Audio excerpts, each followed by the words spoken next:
Let's begin our April 19th meeting. You just about freaked out over there, didn't you? April 19th, welcome everybody. And this is our regularly scheduled session. Let the record show that all three commissioners are present. And we will have a little public comment period. Anybody signed up at all? Anyone signed up, Commissioner? All right, nobody signed up. Anybody out here want to say anything to the commission at this time? Okay, all right, so we'll just move right to our consent agenda, and Diane. A motion to approve consent agenda items A through D. Okay, any conversation about this, gentlemen? Yeah, I have something about item A, the approval of sale of a vessel pursuant to the resolution.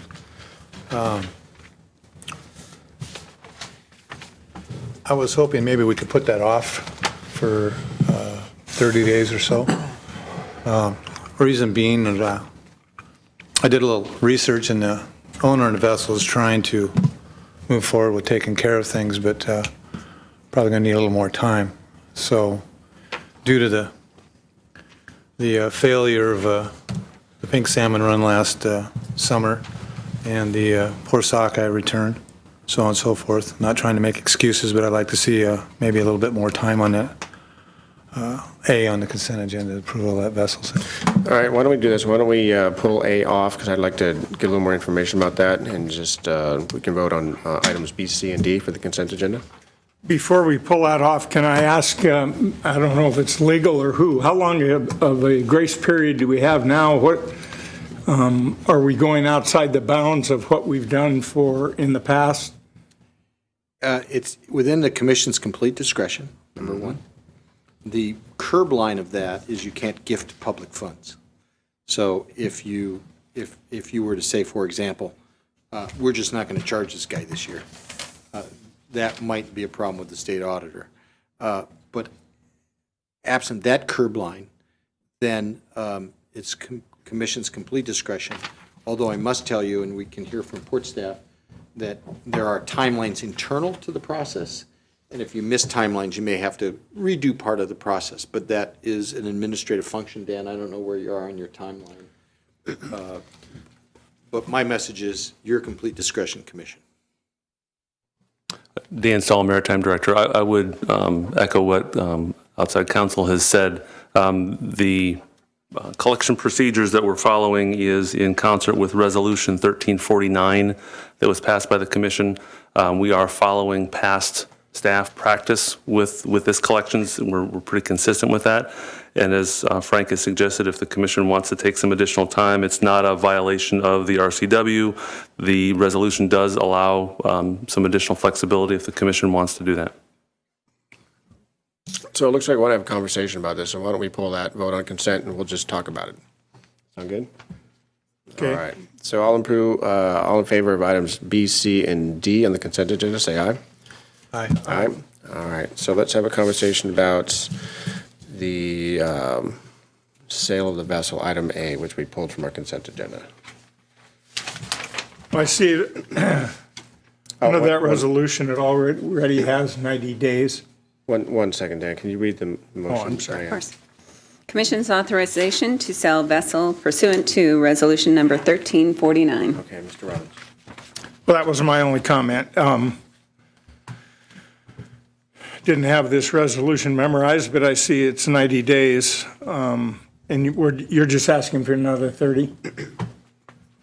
I did have a question. This doesn't incur any further cost to the port to put it 30 days out, does it, other than we were still billing? I'm not asking to stop billing. I'm just asking for another 30 days for them to try and take care of the problem before we put the vessel up for auction. So the charges would just continue to accrue? Correct. The Mr. Stahl, there's a dollar amount attached to this. It was $4,000 something. That's the amount. $4,577. That's the amount he's in arrears. Or So this as of owner is in arrears? today, so the vessel is the Bly Island. Current balance is $5,170.08 as of today. Okay. Last payment was the 20th of July, and the vessel was impounded on the 22nd of December. So we're following our usual timeline. So it was 90 days in arrears before anything happened. The vessel's been chained, and then we wait another 90 days. Yeah.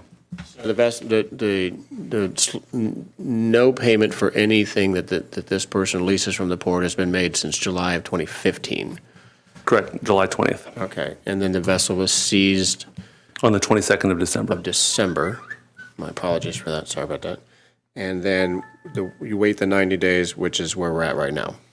If the commission were to adopt the action item today, then there's a minimum of 20 days before any kind of auction could occur, and that can be put off until a month from now. If the commission wanted to put this off for a month, that's doable. Okay, the conversation that Commissioner Briscoe notwithstanding, what have you been hearing from this owner about this bill? So collection staff has been in touch with them, and I think there was some discussion of them trying to do something to raise the funds, and they just have not been able to do that. Okay, so I would love to hear from Ms.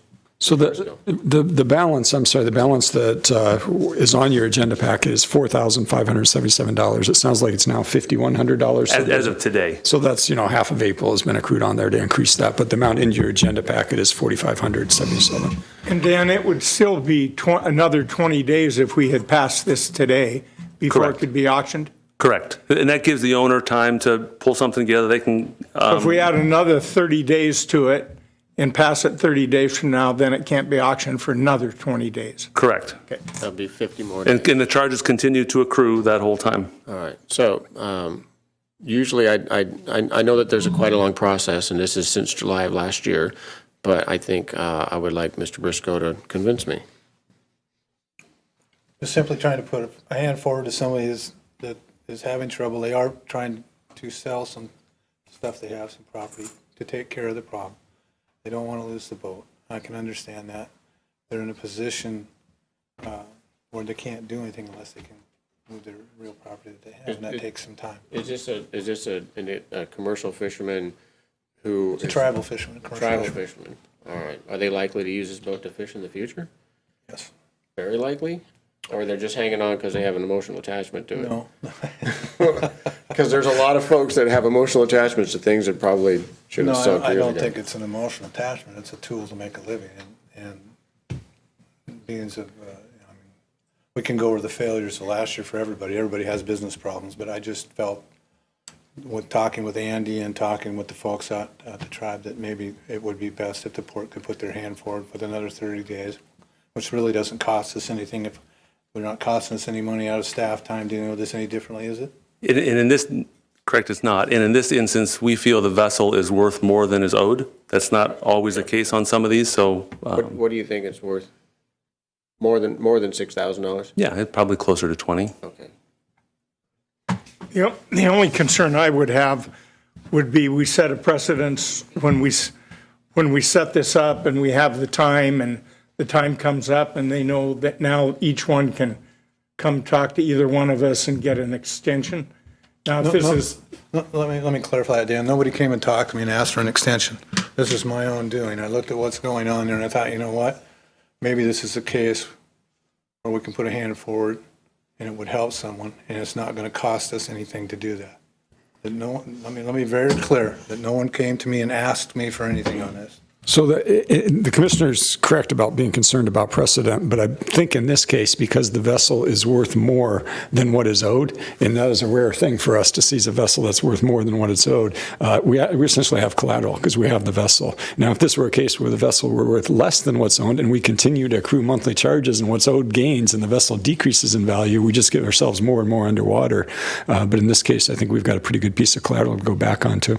And once again, I don't mind helping anyone out. We're just setting a precedence that if the vessel is worth more, then someone, and I'm not saying he came to you and talked to you, but they could come to any one of us knowing, well, hey, you did it for so-and-so, can you do it for me?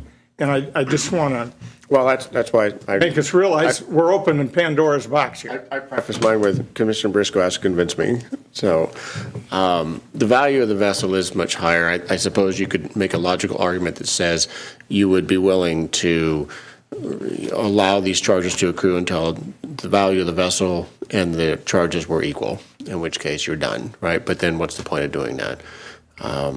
So Commissioner Briscoe, the person that you talked to, were they, did they give you assurances that another 30 days would meet their needs, that they could come up with the extra money? Because if we're just, No, if there we're was just, no if we're just waiting to assurances. pull the Band-Aid, then it doesn't do anybody any good. There were no assurances. They think that 30 days is going to help them? 60 days, 100 days? There were no. Just more time? There was no assurances made that in 30 days the money would be there. How much more time would we be talking about? Well, we would be 50 days until auction if we gave them 30. Otherwise, they have 20 days from the time. You know, I'm feeling like Commissioner Robbins on this one, not having a massive amount of heartache about another 30 days on this. You know, I don't either. I mean, I'm a compassionate person. I understand. I'm concerned about the precedents we're going to set. And now when you've said, you know, this has been since July, and they haven't come and said, hey, you know, I finally am getting serious about this. I think I've got a piece of property I can sell to do this. I've got a sugar daddy that's going to help me out. Something's going on where I'm going to be able to raise the money. Then I would be more compelled to say yes. And I'm not saying no. I'd also be more compelled if the owner was here asking this rather than one of my fellow commissioners on their behalf, which I understand, as I would do the same thing on their behalf as well, but I would feel a lot better about it if they were actually here asking for this. I guess July, how long's it been? 9 months? 8 months? If 8 months isn't enough, one more is, they didn't say anything, give you any indication that they could, something's come up where they can solve this now? Not yet, no. So They had disaster relief funds. They thought that was coming. They'd been back to working on that. Well, it came. That stuff was mostly gone for education, to rehabilitate people for other jobs and so on and so forth. So Disaster relief from, the government because of the failure of the fishing for the tribes. okay. So that came, and it came in a manner that was used for educational purposes only, not for helping people out of situations that they got into because there was no fishing, so to speak. So I just trying to put a helping hand forward. If you fellow commissioners don't want to do that, that's fine. So- I mean, I understand, I hear your reasons loud and clear, Dan, what you're saying. However, I would say that one thing we seem to do in this country, countrywide, is we paint everything with one paintbrush. Instead of treating things on an individual basis, we worry about making sure everybody gets all the same all the time, and sometimes that can't happen. So that would be my rebuttal to, we're setting a precedent, so we have to Right. do this for everybody, and I don't believe that's the case. One thing that's weighing, I think, in favor of me saying we should give some sort of an extension on this is, well, two things. One, the value of the boat is higher than what's owed, but it's a working boat. I think everything that, well, maybe not, but I think that everything I voted yes on for selling vessels in the past were recreational boats that people just weren't paying their slip fees. We've had commercial boats, we've had a mix that have come to you. It's been over time? Yeah. I think one of the things I'd like to add here too, though, Commissioners, is sometimes by way of an item being on this agenda facilitates payment. So just the fact that you guys had this discussion may make the payment appear in the next. So I'm not opposed to giving them some additional time because I think the importance of it has arisen to a level that the payment might be forthcoming. Yeah. We see that a lot when it appears on this agenda, and then in the next 20 days we get paid.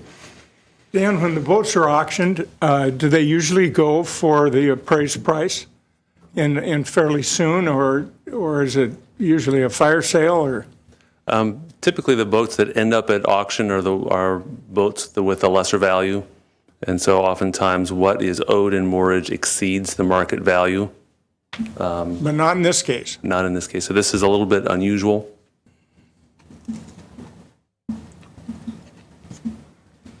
Well, after talking against it, I guess, what the heck's 30 days? I'm not opposed to an additional 30 days, but let's put that in writing that says, at the end of 30 days, then the process moves forward with the auction, if that's reasonable. Yeah, really make sure we get it on that agenda 30 days from now, because you don't want to go longer. All right, thanks for your input on that, Rob, appreciate it. May 17th, yeah. A little shorter, but So we're just adjusting the date on that? Thank you, gentlemen. Okay, Tabling it to May 17th. okay. So can we just attach a date to it? So we're done with this, we don't see it again? Is that okay? May 17th. So, that will, right? So I don't want to table this, we'll just change the date. And we'll start this process. I don't actually have a copy of this, I don't know what it says.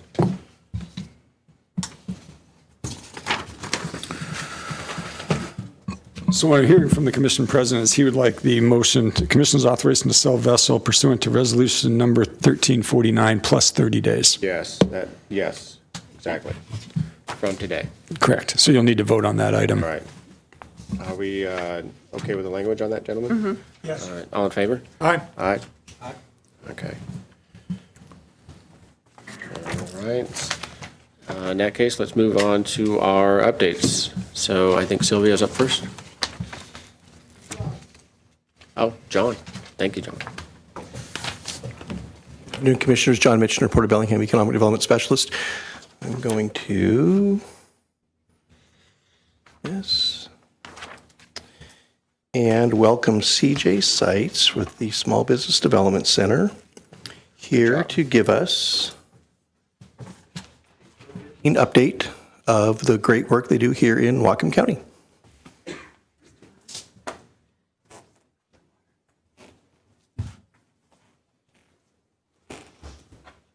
Thank you, John. Good afternoon, Commissioners. Thank you for the time to be here today. I appreciate it. I was going to give you a little bit of an overview of the program and talk about our 2015 outcomes and share a little bit of client testimonials with you today. This should be a short presentation.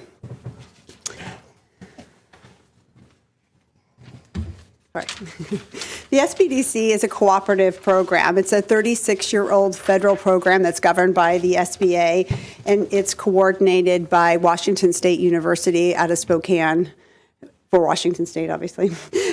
All SBDCs are required to locate with the host institution, and as you know, our host institution here in Bellingham is Western Washington University.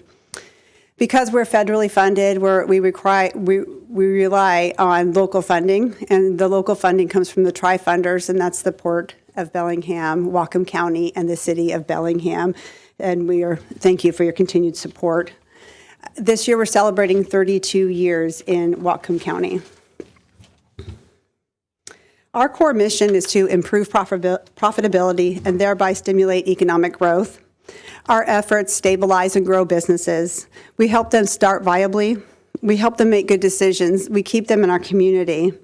And we do this by providing one-on-one confidential business counseling and customized research services. And these services are all free to our clients.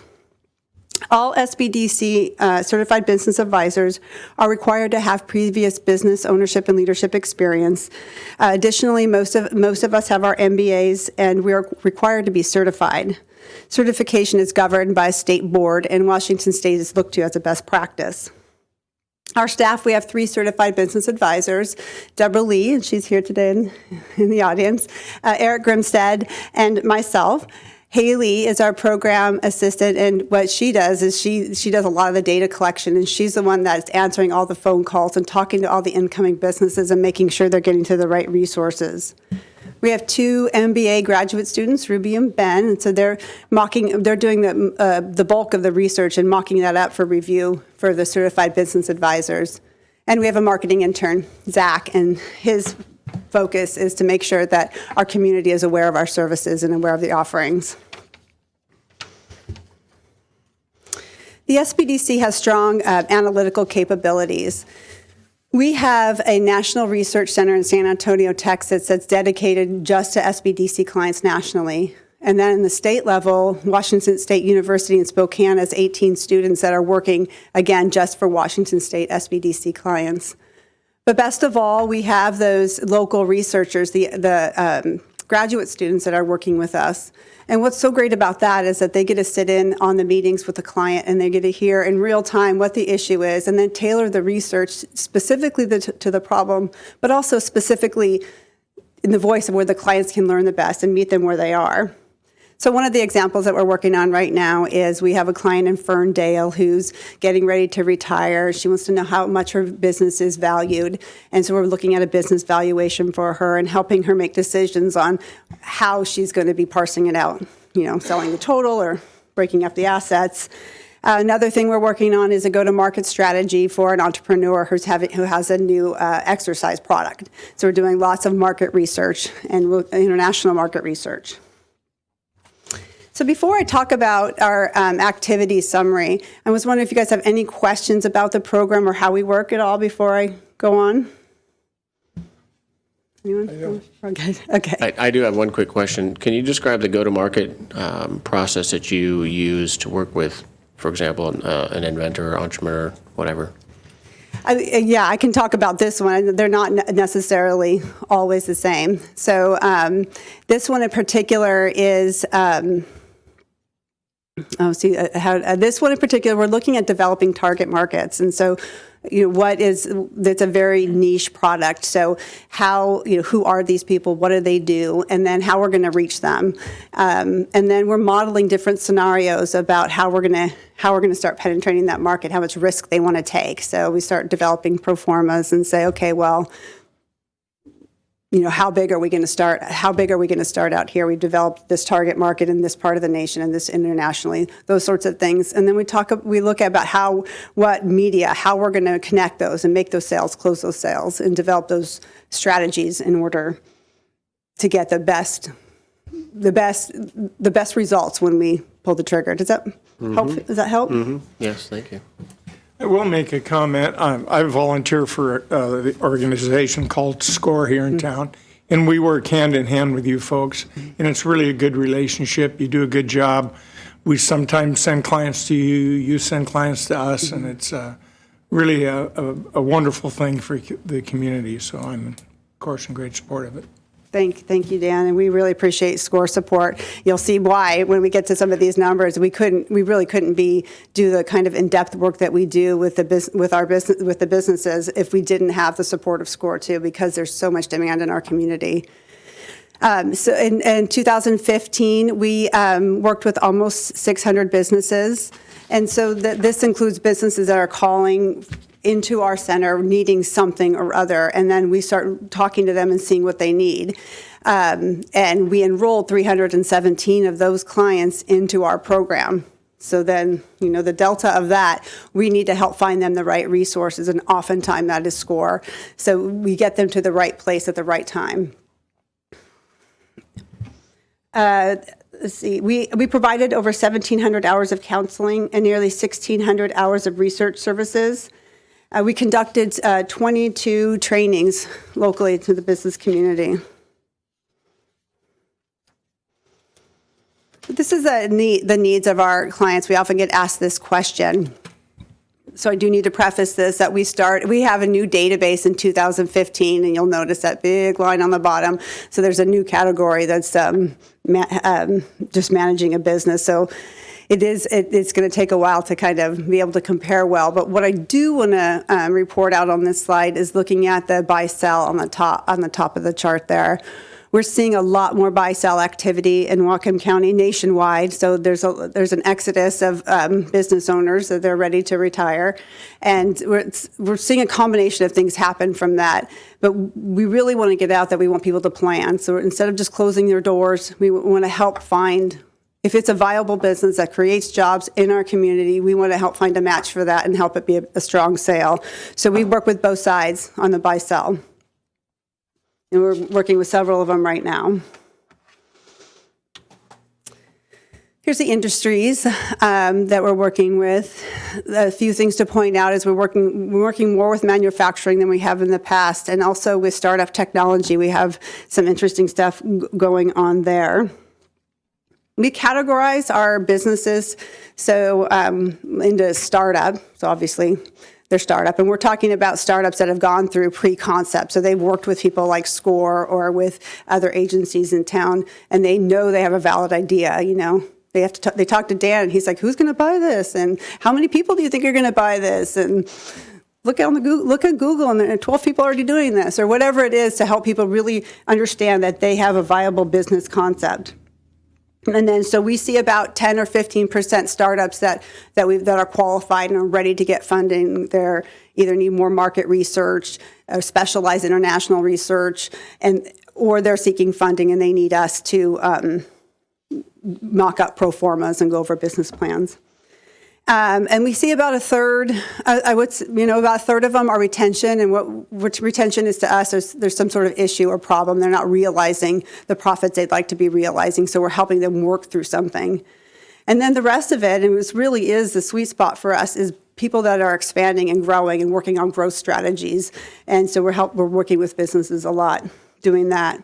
Or businesses that are mature and they need somebody part of their management team, and so they'll meet with us and just have someone to talk to. Oftentimes it's lonely on top, right? And so we'll discuss ideas and just check in with whatever's going on. The average years in business of our clients is 7.8. So how do we know that all these efforts are successful?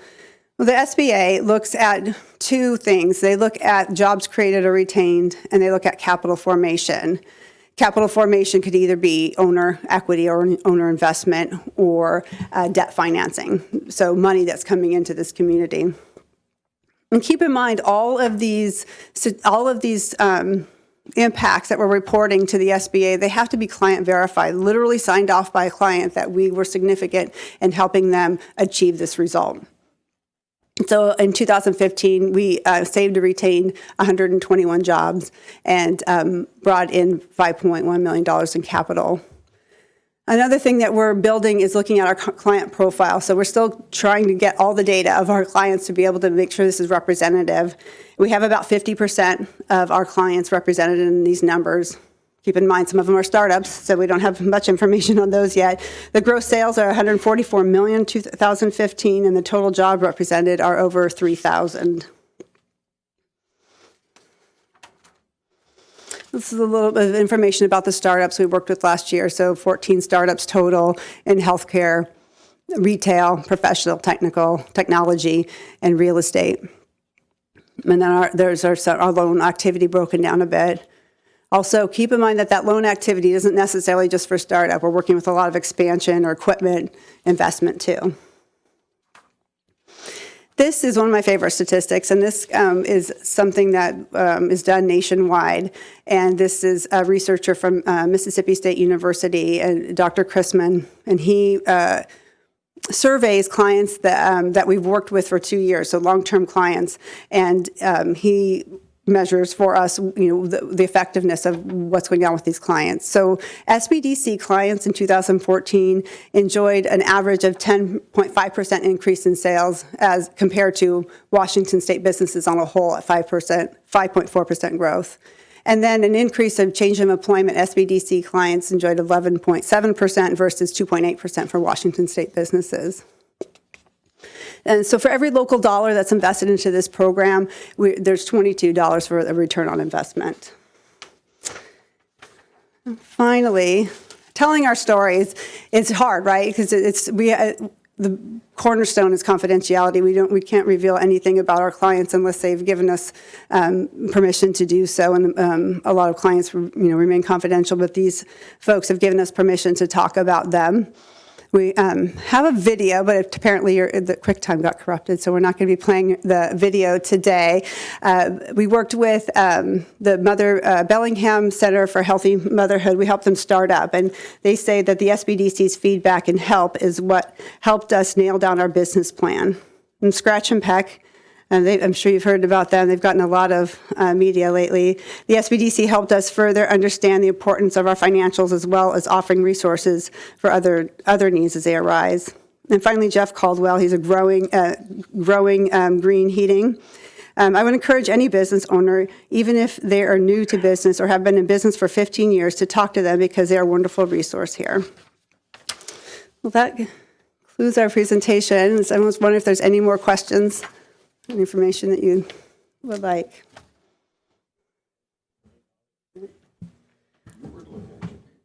Do you still do satellite locations? I mean, I remember you used to have a site out in Everson and Linden. You don't do that now, do you? Well, yes and no. So when I was with the SBDC before, we literally would go to banks and have bank hours there. And it worked well for some things, and sometimes it didn't work as well. So at this point, we have dedicated counselors to each community. So so Deb's assigned to certain communities, and so is Eric. And they're out there. They're the ones that are working with the local leaders and at the Chambers of Commerce and getting out and talking to the businesses. But instead of having a place where we go, we're really kind of out there reaching out in a more active way. So, no, we don't have satellite offices, but we're really active out in the community in the smaller cities. Part of what the community doesn't understand, if someone starting a business goes to the SBDC or they go to SCORE, their chances of success are much, much, much greater. And it shows in the longevity. What did you say? Was it 7 years? Well, 7.8 years in the average age of businesses that we work with. Where a startup is like 3. So that's great. Well, you do a good job. I appreciate that. Thank you. Thank you, very informative. That was Thank very you. good. Thank you. Thank you for what you do. Thank you. All right, let's move on to our next presentation, which says Tamara. This time it is Tamara. All right. Thanks, CJ. I appreciate that. All right, Tamara, let's hear it. You have 6 minutes. About 30 minutes? No. You can take as much time as you need.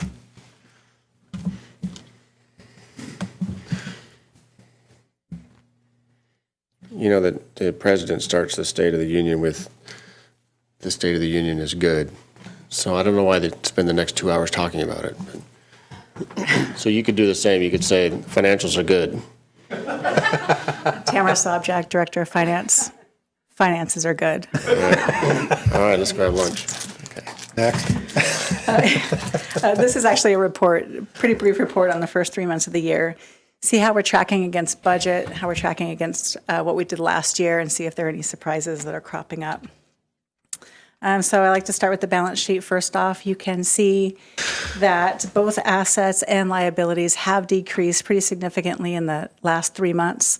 It's a pretty easy explanation there. We had a lot of environmental remediation work that was ongoing in December, and the bills for that work came in January. So we had extra cash and extra bills on our books at the end of the year. And then in January, we took care of that. The net assets did decrease slightly from $233 million to $229 million. And then, so we'll look at the net asset trend, still an upward trajectory. That big spike in fourth quarter of 2015 is also pretty good news. Because of all the environmental remediation work that we did last year, we were able to wipe out about $17 million of liability off of our books. Just wipe it completely off. So where is our cash? We have about $16 million invested in longer-term 1 to 5 year investments. The balance is invested in the local government investment pool. Those longer-term investments average about 1.3%, and the LGIP averages just under 0.5%.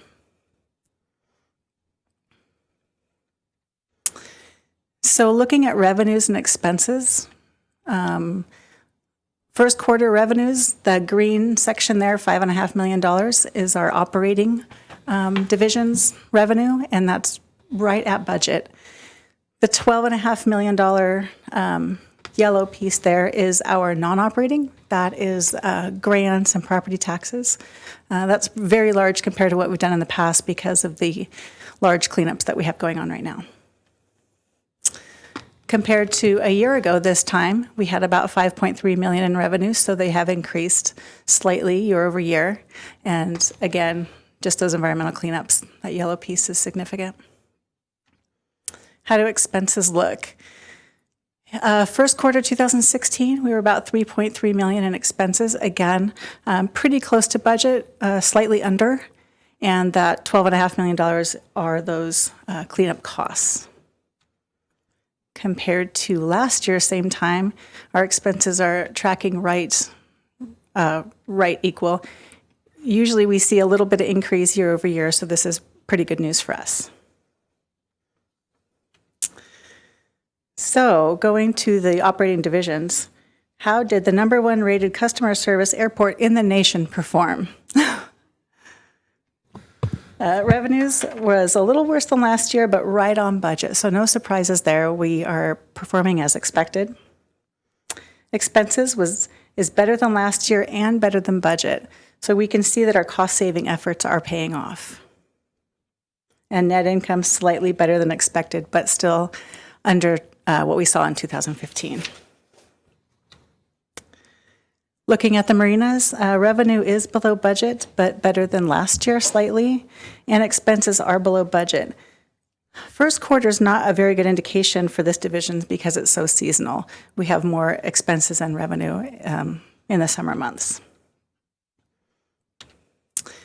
Marine terminals, we saw a very large increase in revenues. That was due to that early termination fee from the Arctic Challenger. So that was a one-time fee, and we won't see that continue. Looks good, though. Yeah, look. Yeah, This quarter. I had to look at that one twice. Sell the stock. Again, this division is seasonal with their expenses, maintenance, et cetera. A lot of that happens in the summer months. Real estate division. With a high occupancy, revenue is very predictable and very consistent. So you can see that every year it's kind of the same story, which is great news for the real estate division. The expenses, it's below budget and a little below last year. And again, our groundskeeping and maintenance costs haven't really hit yet, first quarter. Overhead, so this is the admin division, executive planning facilities. Expenses are a little higher than budget, and this is not alarming. Our maintenance department charges out, obviously, maintenance costs to our operating divisions, and that offsets their expense. So as the operating divisions show lower costs, that's sort of a negative impact on our facilities division. That's what that's about. Public priorities, these are our tax-supported activities. Revenue is a little lower than budget and slightly lower than first quarter of last year. We do expect that revenues come in a little bit lower this time of year because, again, brides get married and graduation parties, that's summer activities.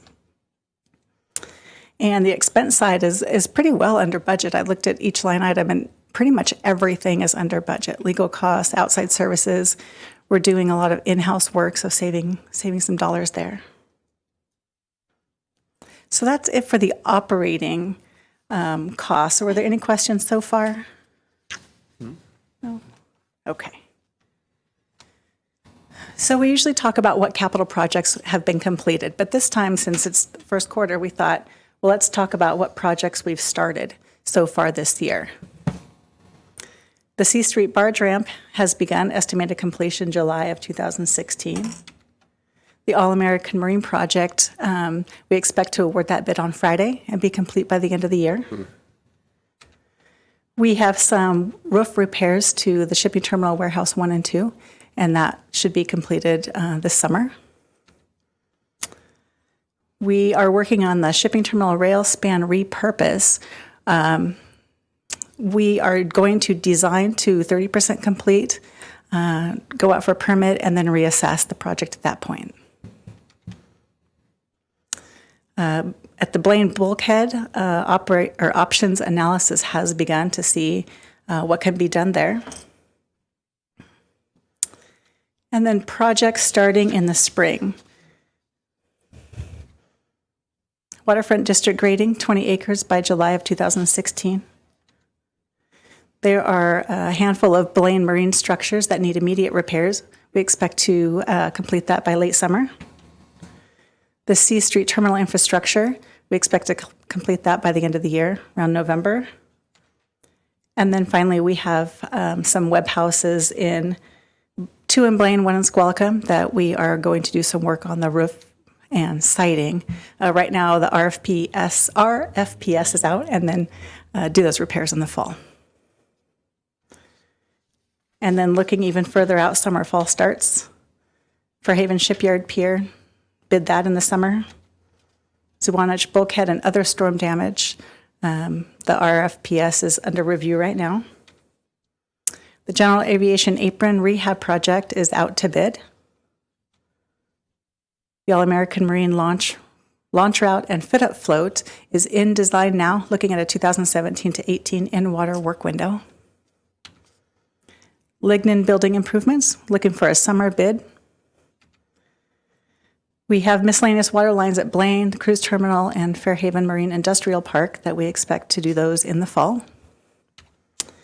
And finally, we have some stormwater and utilities work at the shipping terminal to begin in the fall.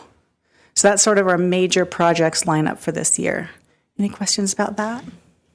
Back to the slide before, you showed Blaine, you had down structure in the late summer, or summer, I guess. Was that, is that the Sawtooth dock?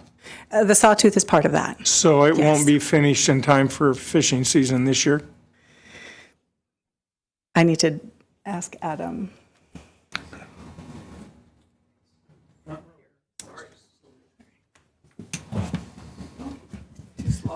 Thanks. Adam Fulton, Director of Facilities. Those are under design right now. They'll be bid, I suspect, 4 to 6 weeks from now, and it'll be the first thing we do. So, and then the other repairs can follow, the north and south piers and some work in the marinas. So that's as soon as we can get it. Glad to hear that's the first thing we're doing. Good. Thank you. One more question, Adam, while you're there. Zwanich bulkheads, what is that?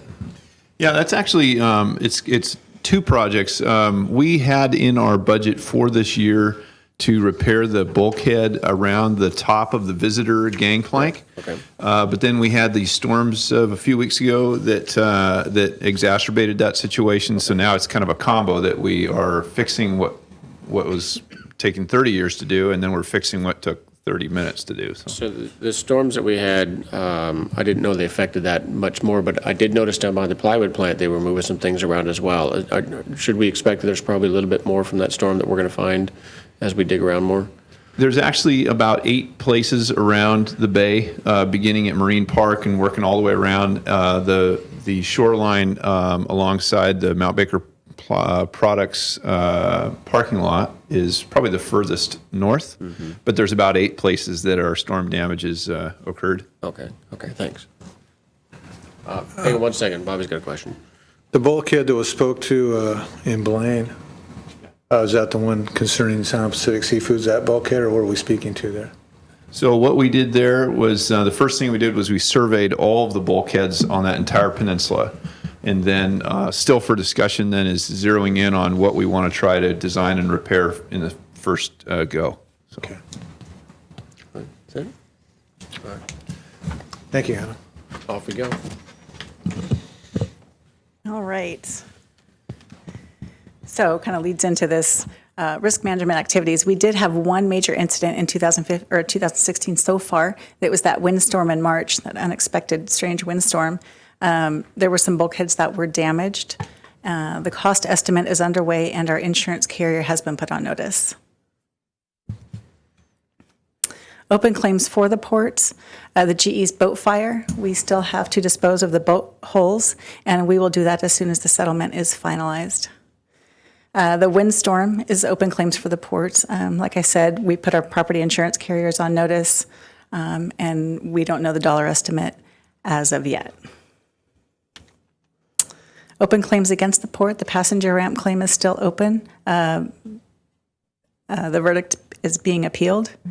The GE's boat fire is still open. We are just waiting the final documentation on the settlement. Stormwater program. Consistent attainment was achieved in the fourth quarter of last year. Samples aren't required, and all training and record keeping are in compliance. And finally, the safety reports. We did have 2 recordable injuries this year. One was a dog bite, one was a slip and fall on the ice. Recordable incident rate was 1.98, and there was some lost work. So we have a lost work day rate of 0.99. How do we cut that dog bite stuff down? Well, I Kind of training, think no safety more, gear? you can't bring your kid to work day was going to stop on the dog bite problem, so. Yeah, somebody was, a dog? What? Yeah, there was a dog loose. It appeared friendly. One of our staff Oh, tried to wait, corral that's right. it. I remember that. Okay, all right. Okay. Yeah. Sorry. Dogs are unpredictable. Safety gloves, Mike, safety Well, gloves. in Linden, well, anyway, it's in the newspaper. Keep going, Tamara. Yes, thank you. Any questions or comments? Back to the boat hulls and the fire stuff.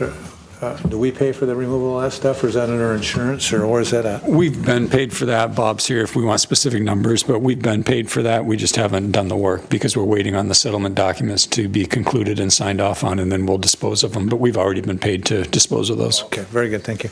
Yeah, and just for Commissioner Briscoe's information, we didn't have to hang on to those. We just kept them because we thought it was the right thing to do. Right, that's why I was kind of curious, Yeah. who was going to pay for getting rid of that, Yeah, if we had to do it? I think it was, what, 3 years ago or something? It's been a while. Yeah, it's been quite a while, so, yeah. Commissioner Robbins, any questions? I only have one. I usually ask this question about the cash, and mostly because folks, how many are watching right now? 6? All six of the people watching. Can you describe why we have cash, why it is invested where it is, and probably dispel the rumor that there's piles of cash here that we can just spend on anything we want to spend it on? But if you could talk about the cash that we have and why we have it invested where it is. Sure. Thanks. So the longer-term investments, the 1 to 5 year, are invested for our reserve requirements. So we just invest that because we can get a better interest rate, and we know that we're not going to touch that. The rest of the cash, the reason we have cash is because the port has typically and historically managed debt well. And so we save up, and then do big projects. And so while it appears that we have a lot of cash, we have a lot of plan for that cash. Is that what? Super. Can you describe the local government investment pool, the LGIP? Sure. So the port's limited to what we can invest in. The local government investment pool is similar to a money market where local governments can pool their money and get a better interest rate. So even though the interest rate in the pool is 0.45, you can't get that in a savings account at a bank. All right. No? All right. I think that should satisfy everybody. All right. So with nothing further, I guess you're off the hook. Thank you. Thank you. You know, Tamara, I should say, I remember the first time you did that, and it's improved. Thank you. You're doing great. Thank you. Yeah, thank you. You seemed a little shy the very first time, but you're doing. I'm still shy. But No, thank you're doing. you. I didn't. I don't know if anybody noticed. It didn't. You seemed awesome up there. So, thank you. Well, now I'm feeling shy. So. There you go. Just don't think about the camera. Keep calling you out. avoid the friendly dogs. That is all we have scheduled right now. Is there anything we can? I moved it. Is there anything we can pull in? We do have about 12 minutes. It's like a radio talk show. We have 30 seconds before the music cuts us off. Commercial break here? We could move an action item forward if any action item that can be done in 12 minutes. What do we got? We have the barge ramp. That's John. I don't know, John, can you do a barge ramp in 12 minutes? It's up to Adam whether he's prepared to do that. You want to do that? Commissioner, do you think there's folks that saw the agenda that are coming at 5:30 to Yeah. be part of this? I don't know about Barge ramp? I'm not going to have too much heartache about the barge ramp moving forward, but yeah. I think you're safe on 2 or 3. I'd leave 1 or 4 for the evening. Yeah, let's get the barge ramp done before the 5 o'clock break, and we'll leave everything else as is.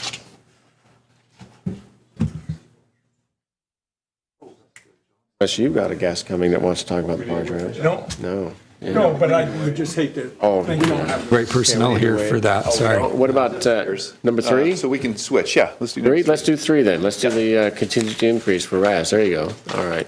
Someone retrieving John? Yeah, forget that. John can stay where he is. That's fine. Yeah, okay. All right. John's So his happy place, don't bother. there you go. All right. So we are going to bring action item number 3, and Diane, can you read that out? A motion to increase the total authorized contract amount of $679,722 with an additional 5% of contingency, making the new total authorized contract amount of $710,000. All right. Let's go. Okay, good afternoon, Commissioners. Adam Fulton, Director of Facilities. This is a what-if requirement, or just a what-if scenario we've got in front here.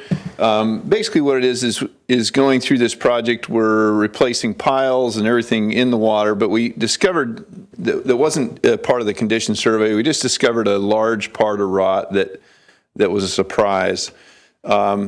It's very close whether I'm going to be able to fit all of those repairs within the contingency that you've already granted.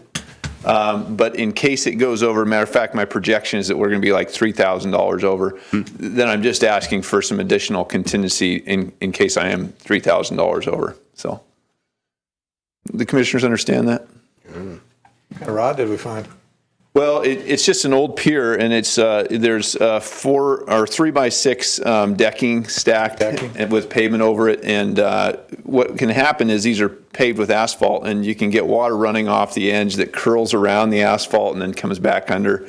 And so it's just that. It's about a 7-foot section by about 25 feet. So it's worth repairing.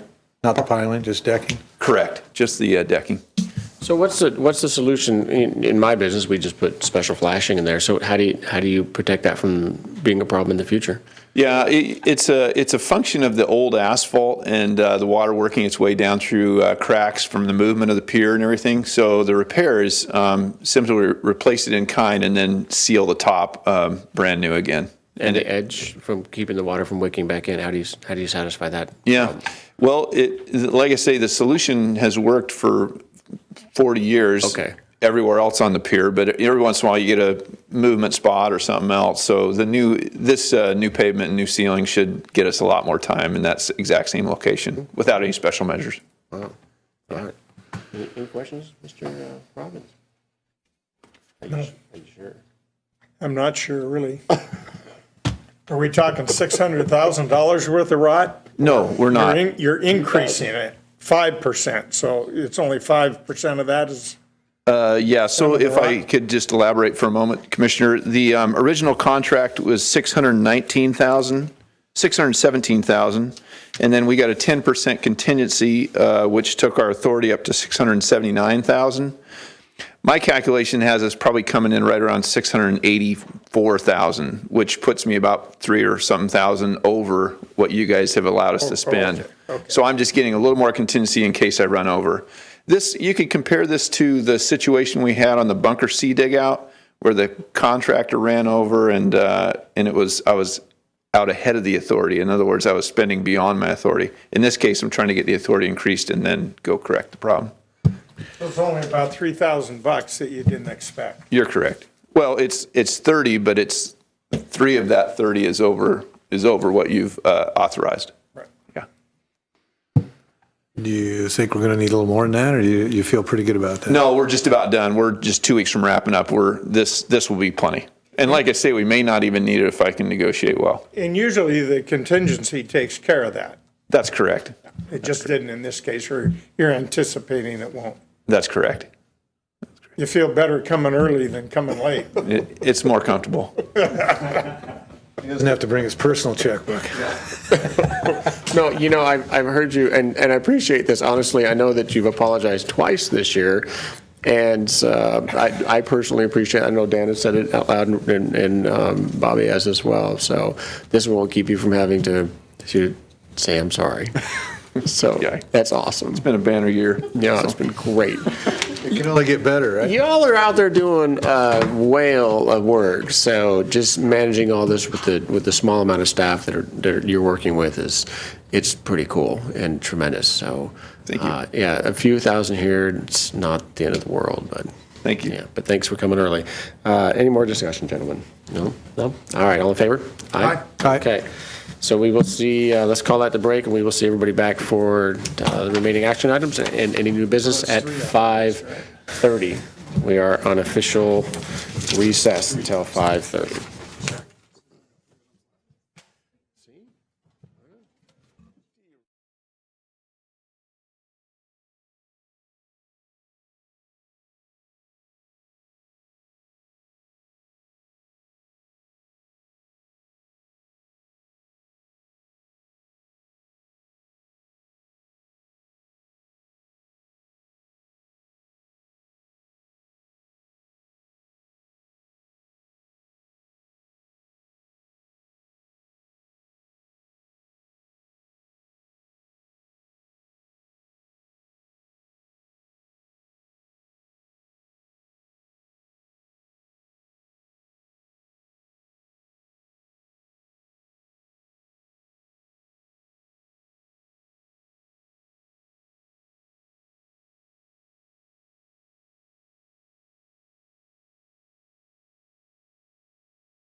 Cell phone providers, we do know it is 5:31.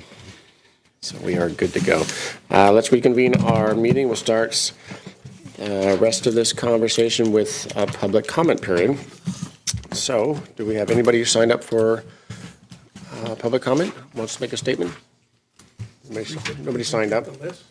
Oh, wait, hang on. Let's see if there's a list. We'll start with the list and then, all right.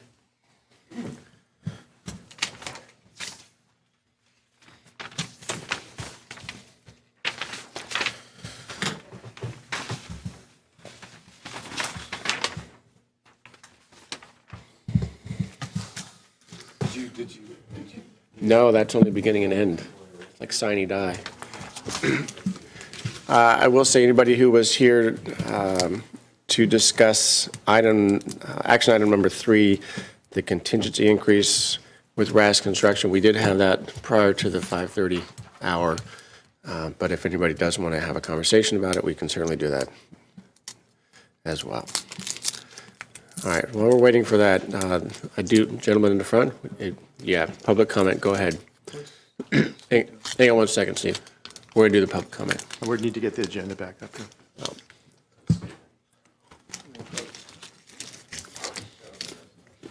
Yeah, pardon me? All right, thanks, Steve. Yeah, go ahead, sir. That's all. Please just state your name for the record.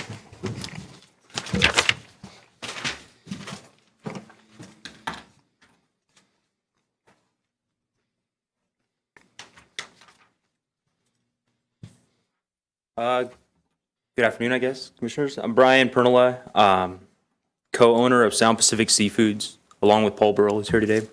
I'm here to talk today a little bit about action item number 1 and about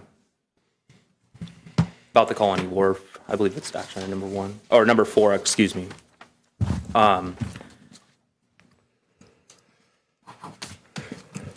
You guys probably know Paul better than myself. He's one of my partners, and the benefits of having a partner is being able to, focus our different aspects of the company's needs on different things. And with Paul's interest and knowledge in the political side of the company, he's been the one that's been our spokesperson, kind of with the port and to what's going on, and keeps me in the loop. After sitting down with him last week to get a rundown of the agenda for today's meeting, I couldn't help but be absolutely infuriated. And I felt there was little option but for me to be here myself to express, I guess, my disapproval of what's posted for authorization for the landings at Colony Wharf by the Commissioners. As a port tenant, we signed up for a land lease a couple years ago. We had a little dissatisfaction with the amount we were asked to pay. We talked about renegotiation. We were informed that that wasn't really an option since everybody paid the same amount based off each square foot of the land that tenants lease. Since fair is fair, we signed on the line. I've done a little bit of research over the past week, and the joke's on us. It just so happens that after receiving some documentation through public disclosure from the port staff, and I want to thank Shirley and Terry and everybody else that makes that stuff available in an expedited manner, that not everyone is the same. And fair is not fair in this case. It just so happens that Sound Pacific Seafood pays more per square foot than any other marine trades tenant for a land lease with the Port of Bellingham. As the commissioners, you guys are aware, the landings at Colony Wharf is a pristine piece of land with a beautiful infrastructure that's being created. To see that it has the cheapest current lease rate of all the marine trade tenants is absolutely appalling. Along with the fact that it's slated today to renegotiate for a lower rate is atrocious. Sound Pacific Seafoods, as it stands, and you guys are very well aware, pays nearly 2.5 times as much as the landings at Colony Wharf on the Bellingham waterfront than for our lease in Blaine. We have a failing infrastructure. We're on the verge of a major disaster that would be detrimental to the survival of our company. If it's not obvious to you three commissioners, it is to me. And something's seriously wrong with this picture. With that being said, I'll make you guys an offer today. With the landings at Colony Wharf coming up for lease renegotiation, which was stated in the agenda, we'd be more than happy to take over the lease of that property and buildings at the current rate at which they're signed up for. For a matter of fact, I'd be willing to pay more money. With their current lease and requirements, I'd be happy to keep all the subleasees that are there. We could lower their rates to entice them to stay and continue as is. The point in all this is just this. If fair was fair, I wouldn't be standing here today. But I hope by seeing these numbers, using some good business practices, and a little common sense, three commissioners should seriously consider what's on the line when renegotiating the landings at Colony Wharf. Consider this. There's an offer on the table for not less, but for more money, for port revenue to correct things that are wrong. For example, our failing infrastructure. Unless there's some side deal that's taken place and there's more behind this story,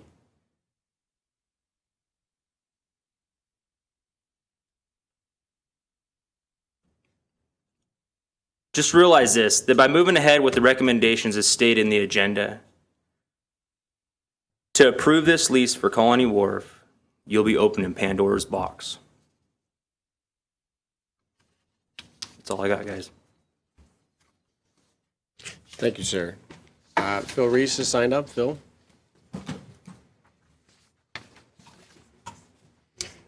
No, we don't have that much. That's fine. If you can answer, just kick me. Good afternoon. I'm Phil Reese with Seaview Boatyard. I have 3 yards, 1 in Seattle and 2 here in Bellingham. Moved up here in '02, and we're happy to be here. We're celebrating, and I'd like to enter this in as just an exhibit, if I may, supporting this gentleman's comments from before me. This is something that a fellow by the name of Paul Sorensen sent to me, actually. Here, I'll give you all of them except for one. And Paul Sorensen is with BST and Associates. Paul, I met him, I want to say last fall. For the first time. But he does a lot of work for ports up and down the West Coast. In fact, you folks may know him. I know port staff, I think. We've actually hired him in the past. Pardon me? We do know him. We've hired him in the past. You have? Yeah. Yeah. Well, he's an amazing guy and very, and like I say, I met him for the first time last fall. One of the reasons I'm supplying this is that he sent me a letter of support because we just completed a renegotiation with the Port of Seattle. I'll get to where I'm going here, so bear with me. And we're celebrating 43 years of being in business at Shoal Bay Marina.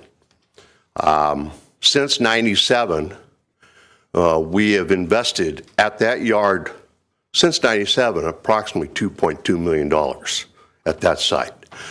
And now that we've got a additional 10 years on our existing lease, which puts us out to 22 years from now, We're going to invest another $800,000 on that site.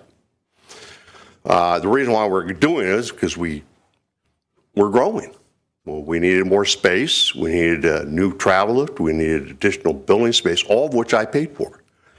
Essentially since 97, we've done other things prior to that, but the main thing is since 97, the amount of infrastructure that we've done at that site is in excess of $2.2 million.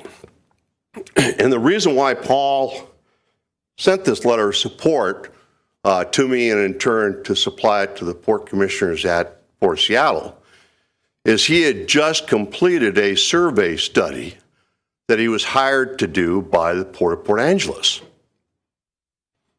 And I just found it really interesting timing that he comes to talk to me when I'm down to the very the end of a long process to expand the yard down there. So he not only traveled to Seattle to look at our facility there, but he also came up to Bellingham. And I walked him through both facilities up here. He did a survey for the Port of Port Angeles to see the viability of what they could do with the boatyard facility up there. And came away with that with the following recommendations. And he has his own report that you certainly could get from the Port of Port Angeles. That being said, it summarizes in his letter the rates that, the respective facilities up and down, as John would say, the Salish Sea. I say it's Northern Puget Sound, but John, my business manager, say it's Salish Sea. So in any event, the purpose of me stating this is that, and even in this letter, he talks about different rates. And you'll see the rate that's being paid the most is a particular port leased facility in Seattle. And the reason why we're paying the rate that we're paying at that point is 22 cents. I'm now paying 24 cents a foot per month. It's Seattle. It's a different market here. It's a different market in Blaine. It's a different market in Port Angeles, PT, Anacortes, and so on and so forth. The reason why I'm saying it's now 24 cents, in my 43 years of being in Seattle, there's 5 commissioners. Staff brings recommendations to these commissioners. The commissioners agree or don't agree. Fortunately for me, in every one of our lease modifications, I've had concurrence, and based on what I've done, I do, and off we go. And the purpose of me saying that is we have a fixed, I got to control my fixed costs so I can do the necessary infrastructure. The same thing applies when I came up here to Bellingham. I met with Art Choate and Shirley and Jim Darling and so on and so forth. And we agreed, we set on a strategy on what we're going to do. The port's going to take care of the crap out in the sound due to a railway, going to build a bulkhead, and I'm going to do everything on the upland side. And I'm paying 9% ROI on a travel lift pier that cost about $550,000. But what I was able to negotiate is a rate which I could then invest in this facility. And since we've been here in 2002, I've invested $2.2 million here. It's hard to imagine, but between equipment, infrastructure, and repair and maintenance, that's what I've had to pay to start a business. And that place was a wreck. Anybody that's been around here for as long as they've been, there was no infrastructure. Same token down at Fairhaven. That's a much better facility, no doubt about it. Great buildings, great shops, and that's the reason why we went after it after Padden Creek went out of business for the repeated time. We did that because I needed some inside space. I sat down with port staff and we negotiated a deal. Didn't take very long. I think, Rob, you were just starting with the port at that time, or you came in just on the heels of that. It was Lydia Bennett. And in that point, I mean, one of the points I really want to make, an observation and a comment, is when we started up here in '02, it's a totally different economy than it is today. I get that. Totally different. I know because I've had an accelerated lease basis down at Fairhaven for 10 years straight. Every year it's gone up. I agreed to that in '06. I did. So, and we know what's happened since '06. It's not been rosy out there. A lot of businesses have not made it. The guys that buckled down and did the best they can and put their heads down survived. Right now, since the end of the 90s, there was 115 boatyards in business. There is not even 70 right now. Hence the reason why I went to the Port of Everett, or not Port of Everett, what was the community? Everett Community College today. It's one of two general boatyard permit meetings. We're signing up for the next 5 years. And if you think it was rough before, it's going to get rougher now. Fortunately, since '08, I've invested hundreds of thousands of dollars to be compliant, so I won't get sued by a third party. Did that make me more efficient? No. I did it before I was asked to do it. In fact, the Department of Ecology even said, you're ahead of it right now. Well, after I put those systems in, third-party lawsuits totaled up against 8 different boatyards, all in Seattle. Since then, there's been others. It's not a rosy picture. And the DOE told us today that it's going to get tougher. They're going to start enforcing that. My point to the story, and I'm going to end right here, is the Port of Seattle required to maintain some type of a market. No, it's not. It's, they have to adhere to a market basis. I think you need to look at that here also. It needs to be you got to hang into some type of a market. Yes, does it need to be tailored to marine trades? Absolutely. But it also needs to maintain a level playing field. It has to. Otherwise, you're going to be subsidizing facilities for much less than other people are paying. So you have a responsibility to maintain the market, no different than the Port of Seattle had to do. Otherwise, I wouldn't have been able to, one, do the infrastructure, but more importantly, they'd been raked over the coals for the rate that they signed up for if it was too low. Phil, So, quick question for you, Phil. Yeah. And thank you for all those comments. Are you a member of the Working Waterfront Coalition?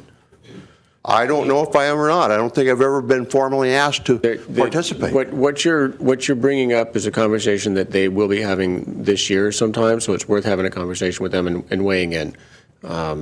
Jim Kyle is here. I think you could connect with him, and he'd love to hear your comments on that particular issue. Well, I'd be happy to be a participant. I've never been asked to be.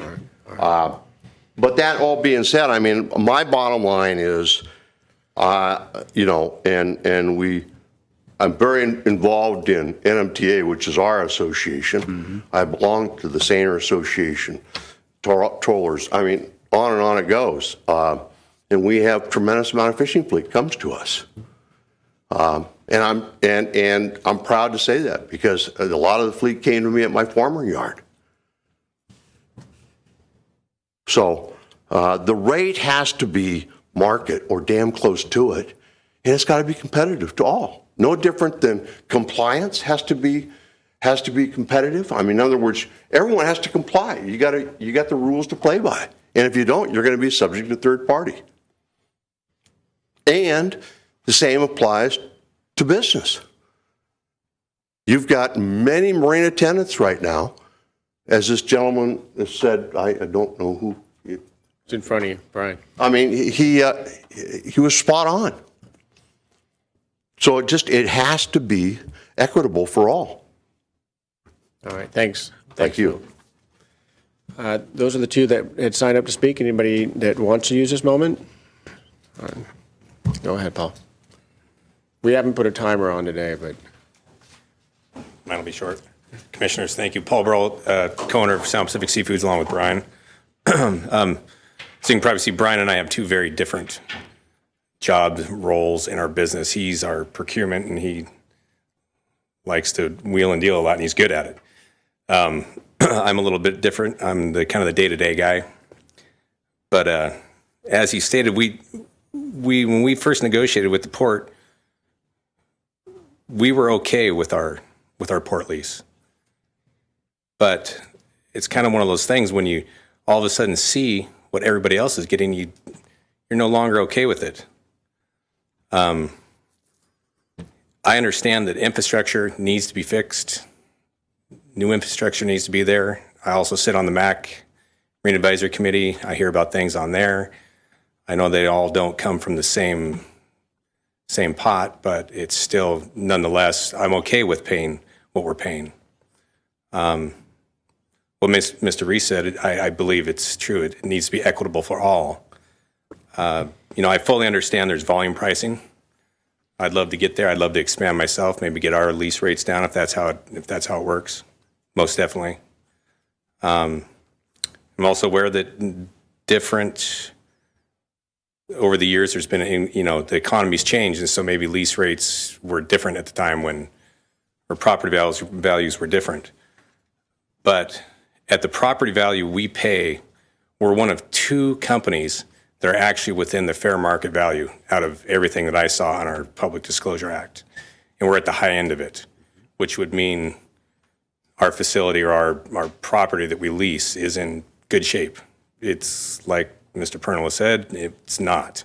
And like I've been here in front of you guys, I don't want to be too much of a squeaky wheel, but I got to say thank you to the port, all the staff. Adam came out, Shirley, very responsive. Everybody else, commissioners, you guys are always open to us. You guys, we appreciate that. But I really think this could set precedence. If this lease rate this low is set there, it could cause problems with lots of other companies wanting to come back and renegotiate. And I feel the same too.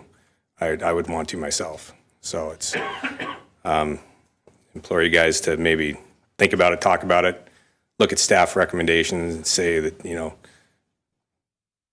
you look at it, talk about it, but not actually do anything today. But I know the lease needs to be reset by the 6th, I think, for Colony Wharf. But that's all I have. I appreciate your commission's time. Thank you. Thank you, Paul. Anybody else? Feel free. Speaker, my name is Mark Lake. I represent the landings at Colony Wharf, which we talk about.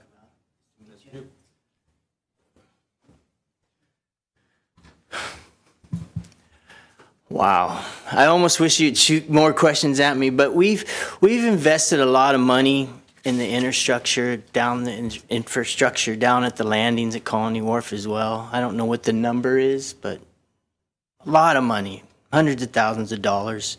And for a long time, we were a month-to-month lease there. And I've been there since 1981, running a boatyard. And it's grown, and it's part of the marine trades now. And we think it's a really good thing. Part of the lease being unfair to different people, that's almost way kind of over my head. But in my mind, what we're asking for is not out of line. I don't think for our business and the kind of money that we've lost and that we're making now, our lease is scheduled to go, it's in the paperwork, up to $16,000, $17,000, $18,000 a month from where we are now. And after all the construction that's happened out there and stuff, and the setbacks that we've taken as a barging facility and a boatyard, it would be hard for us to make those kind of payments. We are behind. We do need the help of the commission, and the marine trades needs that shot in the arm. I don't know if that helps. I don't know if you guys are the marine trades. Phil Reese is the marine trades. The marine trades goes from Seaview through Bitter End Boat Works to the landings at Colony Wharf, and I don't see why it all can't be strong. It's a great thing, and it is growing. And what the work that you've done in the Whatcom Creek waterway is going to be a great boost to that, but we need time to regroup and restructure ourselves so that we can make money and be able to pay this rent that we're going to have to pay here in another year or next month. And we need the help to, I'm not trying to belittle the rent of the other people that are paying, they pay what they pay. But I don't think we're asking for anything that's really unfair. I really don't. And if somehow it has to be restructured so that everyone could have a fair shot at fair rates, then I guess that needs to be looked at. But it hurts to hear someone say and maybe it's just a political move or something, but to say they'd come and lease the piece of property that I've been on there for 30 years making my living, why would you want to? I don't want to do that to you. I don't want to take your job. I don't want to take your work. I'm proud to have you here in Bellingham, and I want your employees and your people to prosper and do well. And I want the same for us. I've been in Bellingham, supporting Bellingham, and all the other people, the other 85 people that work down at the landings are all from here, all support Bellingham and the Port of Bellingham. We're all in this together. And I probably spoke too much. That's all I got to say. Thanks, Mark. Mark, you always say you're not a public speaker, but you do more public speaking for Colony Wharf than anybody I know, so you're doing just fine. Anybody else wants to address anything with the commission at this time? All right, let's move on to our action items. And Commission, would you gentlemen like to talk about the Colony Wharf lease modification at this time, since it's a little fresh, or do you want to keep it as is? I'd prefer to do it now because everybody spoke. It's fresh in their minds. We don't interrupt everything. Shirley, can we do that? Maybe a little Certainly, I'm happy to do whatever switching you'd gears. like. All right, so we're gonna take action item 4 first, since it's fresh. A motion authorizing the executive director to enter into a modification of lease between the Port of Bellingham and the Landings at Colony Wharf LLC for premises at C Street adjacent to the Whatcom Waterway. All right, thank you, Diane. Shirley. Thank you, Diane. Good afternoon, Commissioner. Shirley McFerrin, Real Estate Director. I want to say just very quickly that I really appreciate all the comments of our tenants. There's no easy answer in these things that we bring forward. So I just want to remind the Commission that in 2014, we entered into a lease with Colony Wharf, and it was a 10-year lease with 2 10-year renewal options. We gave them a percentage rent lease for the first 2 years, 15% of their subtenant rents and 5.5% of the other rent income that they received. We also agreed to give them a rate of $3.83 a square foot. And that rate is to take effect effective May 1st of this year. And the rent is slated to escalate 3%, years 3 through 5, and then years 5 through 10, they escalate at 3%, or the consumer price index, whichever is less. And then in 10 years, we open up the lease for renegotiation. So what we have here today is a request from our tenant, from Colony Wharf, is for an extension of the percentage rent for a 1-year period. And prior to putting this action item on the agenda, there have been a couple of recent developments that I want the Commission to be aware of. One is that I learned on Friday that the upland work that is planned for the C Street property in front of Colony's business, the permit for that work may be delayed, and the 1-year percentage rent request today contemplates 5 months of this year's work. So while we don't know for certain that we're not going to get a permit, we may not. So that's one thing I want the commission to consider. The second thing is that I'm in receipt of a proposal from Colony Wharf for an entire restructuring of their lease. Okay, we've already agreed to a 10-year lease. I have not had an opportunity to review that yet. I need my staff to review it. I need to see how it lines up with the existing lease.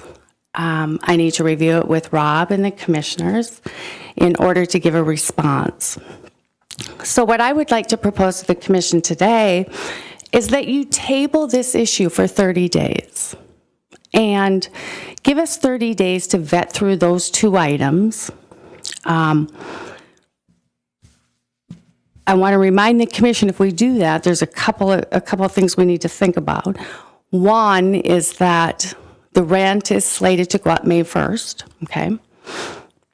So we could let the rent go up May 1st, and then if the commission chooses downstream to do something different, then we could adjust the account accordingly.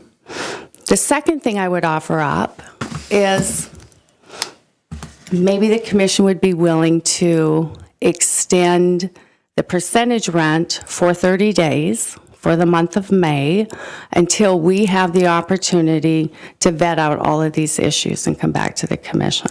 So I would highly recommend that. So that kind of concludes my presentation, and we're happy to answer any questions that the commission has. But I do think, given the recent events, it would be prudent for us to table this for a short time.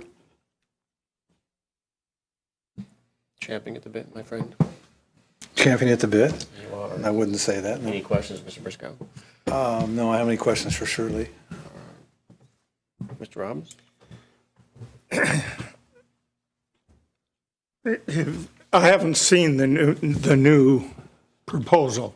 Hasn't been presented to, has it been presented to anyone? Have you gentlemen seen it? I've seen it. I've seen it. Did you see it together? Nope. So you guys have seen it. I have not seen it. I'm going to have to assume, since I didn't see it, that it was Texted to me, and that it wasn't, it was just texted. My apologies, Commissioner. It was sent to me, and I assumed all the commissioners had it. I did not know you hadn't received it, so I will make sure you get a copy. Okay.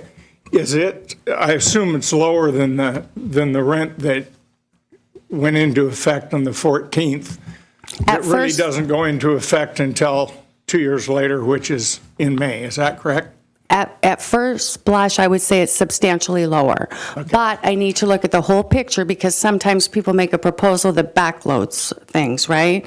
So I need to do a full analysis and bring that to the commission before we take a hard look at that. A couple things I think I need to understand on this, and correct me if I'm wrong, either fellow commissioners or Shirley or Colony Wharf. If I was a commissioner at the time we signed this, and if I remember correctly, the reason we gave a rent reduction was because there was going to be some business interruption. That is correct. In fact, if I can just expand on that a second, because in reviewing the lease, Section 3.8 says, the totality of payments made by the tenant are part of the overall economics of the transaction. The overall economics of the transaction include the limitations of the use of the premises, the actual use of the premises, and the use of the Wacom waterway arising from the environmental remediation activities. So that's exactly why we gave that reduction. So from what I see here, and Mr. Lake just mentioned it goes to $16,000. I think you said 16, 17, or 18, but 16.3. Taxes and all the other stuff you add on to those kind of things. Okay. Seems to be more. So let's say 16,000, and that goes up from $6,300 a month to $16,000 a month or thereabouts. Is that correct? About $6,800 a month, excuse me, and it would go to $16,300 plus the Washington State leasehold tax. Okay. If I remember correctly, when we did this, their business was going to be interrupted, and we figured it would be about a year, 12 months, give or take. And so we wanted to have them sign a new lease in May of 14. In May of 14. And they came to us and said, well, that's all well and good, but we want the discount now rather than when we're going to have business interrupted.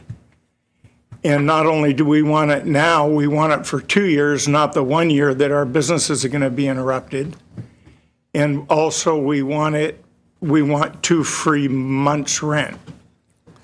That's true. We did give 2 free months rent, and we did agree to the 2-year percentage rent. And when you look back at the impact that we've had on the property, we started our in-water work July 2015, and it should conclude June 2016. So if you look at that, it's been a 1-year impact. And then the upland work, if that occurs July 1st through November, then that would be another 5 months for a total of 17 months. So one could certainly argue, that we've already given the credit, we've already reduced the rent, they're paying substantially less than fair market value. Now, Colony Wharf, our tenant, will argue otherwise, and they have a good argument. So, again, it goes back to how do you measure these things, and how do you judge what is the right and fair thing to do? Well, I remember at the time, I really wanted to have them start paying the new rent when we signed the new lease. And then during the time that they were disrupted in their business activities, that we would then lower it to a percentage rent, which is drastically reduced from roughly $16,000 to $6,000. And they didn't want that. They wanted it up front, knowing full well when that time ran out, which it now is running out, they would pay the full rent. Well, and they're not paying the full rent. They're still at $383. And I would add that we had that property appraised in 2014, and the appraisal, based on the marine use of the property, came in at a blended rate of $10.11 a square foot. So $13.50, I think, on the front waterfront side, and $9.50 on the back side. So we do, in fact, have a substantially lower than market rate right now through 10 years. There's just no question about it. Okay.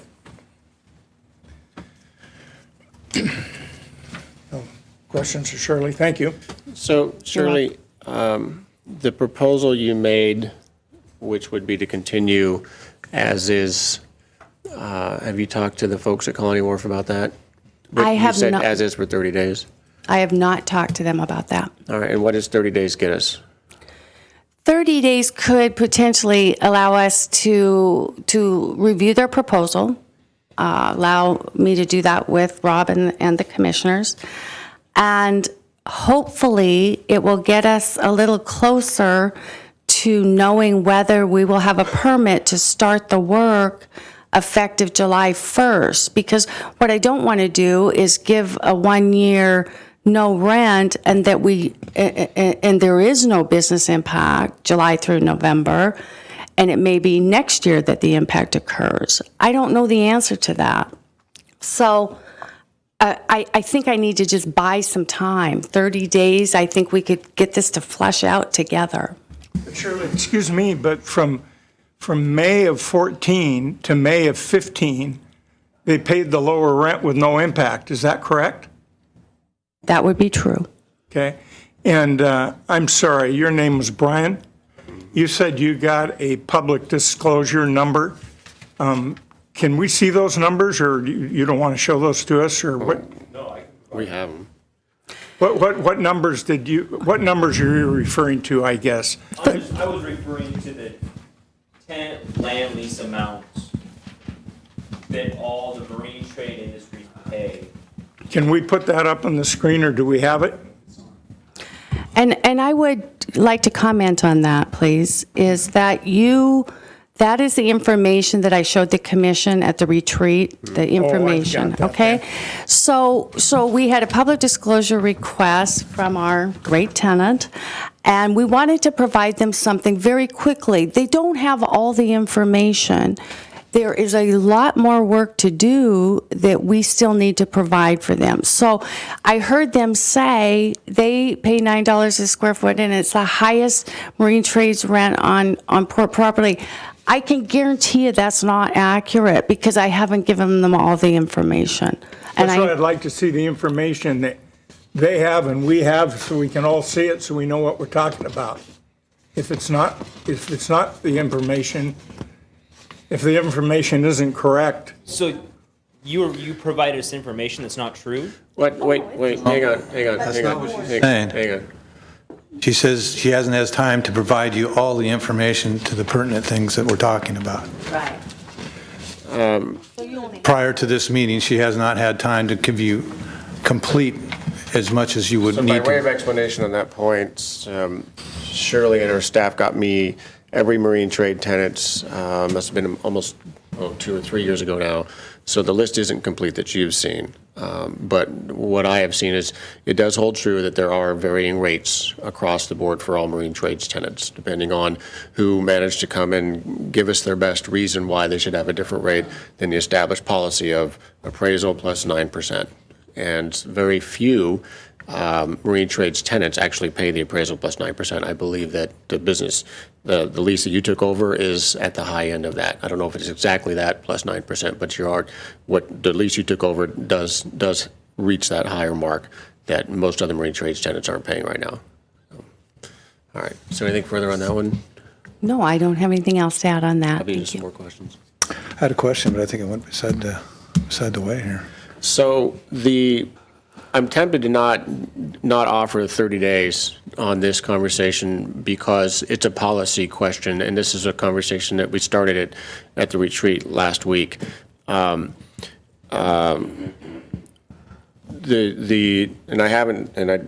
ran into Riker Sternhagen at Hardware Sales, and I haven't had a conversation with these two fellows about the information that was shared regarding their proposal for the out years, which would be a difference of the lease that's already been discussed. And the reason is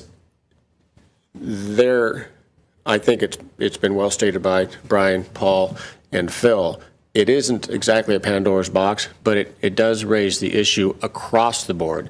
What is our official policy, and why do we deviate from the official policy? And is there a way forward so we don't have the deviations, we don't have the discontents, and simplify some of the work that the real estate staff are engaged in? The Working Waterfront Coalition is very interested in this. They brought this up earlier this year with me.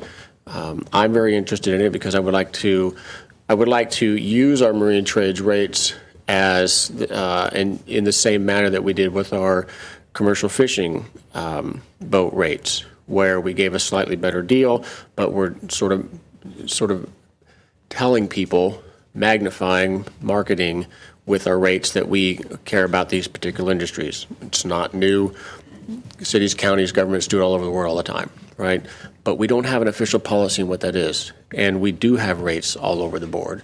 So by giving you an extra 30 days to review just what Colony Wharf has set forward only possibly satisfies one particular tenant, but doesn't get to the heart of the matter, which Sound Pacific folks and Phil has brought up many, many times. I've asked Rob about this. I'd like us to have a very good conversation. I would like to set an end date, which we haven't talked about. But I would like to have this policy question answered so that we don't have a constant look at every lease in the future. And I don't know what the marine trades rates should be, because I know you and I have talked about this in the past, and I haven't come up with an answer anyway, which is why I haven't come back to you and said this is what they should be. But I do think that the commission should direct the staff to Rob to come up with what that is And maybe we have to look at it from a bunch of different angles. First, define what the marine trades lands are, and then determine, is it going to, the rate's going to be based on appraisals, or is it a set fee? What are the models going to show us with the knowledge that if we lower marine trades rates across the board, we may or may not end up at the same point from an income standpoint that we are today. So if we set a policy that lowers marine trades rates, but now we're short on income, and we know that the real estate is the only division that spins off any profit, which we then spend across the port in other ways, then we have to make up whatever that shortfall is. So some people might come up, some people might come down, but we still don't know those answers. And I don't think 30 days is going to get you all those answers, even if it does satisfy one tenant. I do want to go forward with Colony Wharf today in a way that satisfies them, but not kicking this can down the road. Because I don't want Mr. Reese or any other marine trades tenant coming to us on a regular basis asking for different concessions, because we're going to be exactly where we are today, all the way, into the future for I don't know how long. What would be the way forward that keeps us from, that satisfies this problem with Colony Wharf's lease, which is going to kick in on May 1st, that doesn't just change for a few months until the cleanup starts, and then changes to something else during the cleanup, and then kicks into a new system after the cleanup?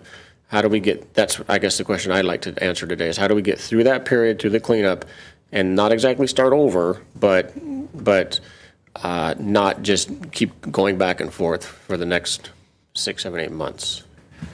If you have an answer, I'll take it.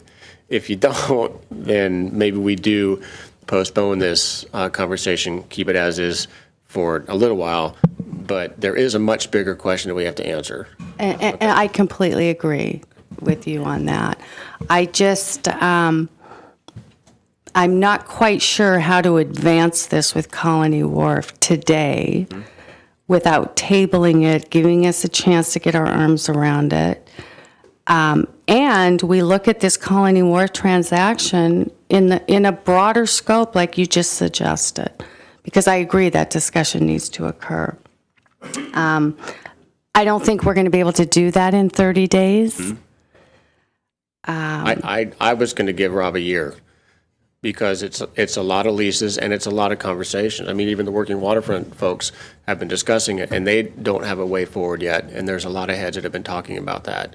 So it's a big deal, not the least of which is if we pull a bunch of income out of the real estate division, there's no, we had this very conversation at the very beginning. I asked Tamara, where's our cash? It's not like we have cash we're socking away for bonuses or something. This is money that gets spent elsewhere. So if there's a reduction to real estate income, that has to be made up somewhere else, and I don't know anybody up here that wants to raise taxes to make that happen. So that's why I say I don't think you can get there in 30 days with that conversation at all. So let me suggest this, and Hang on, Bob. Mr. Fix, please feel free to chime in. Hang but on. I think Bobby wants to jump in real quick. Okay, Go ahead. sorry. We've got a lot going on here.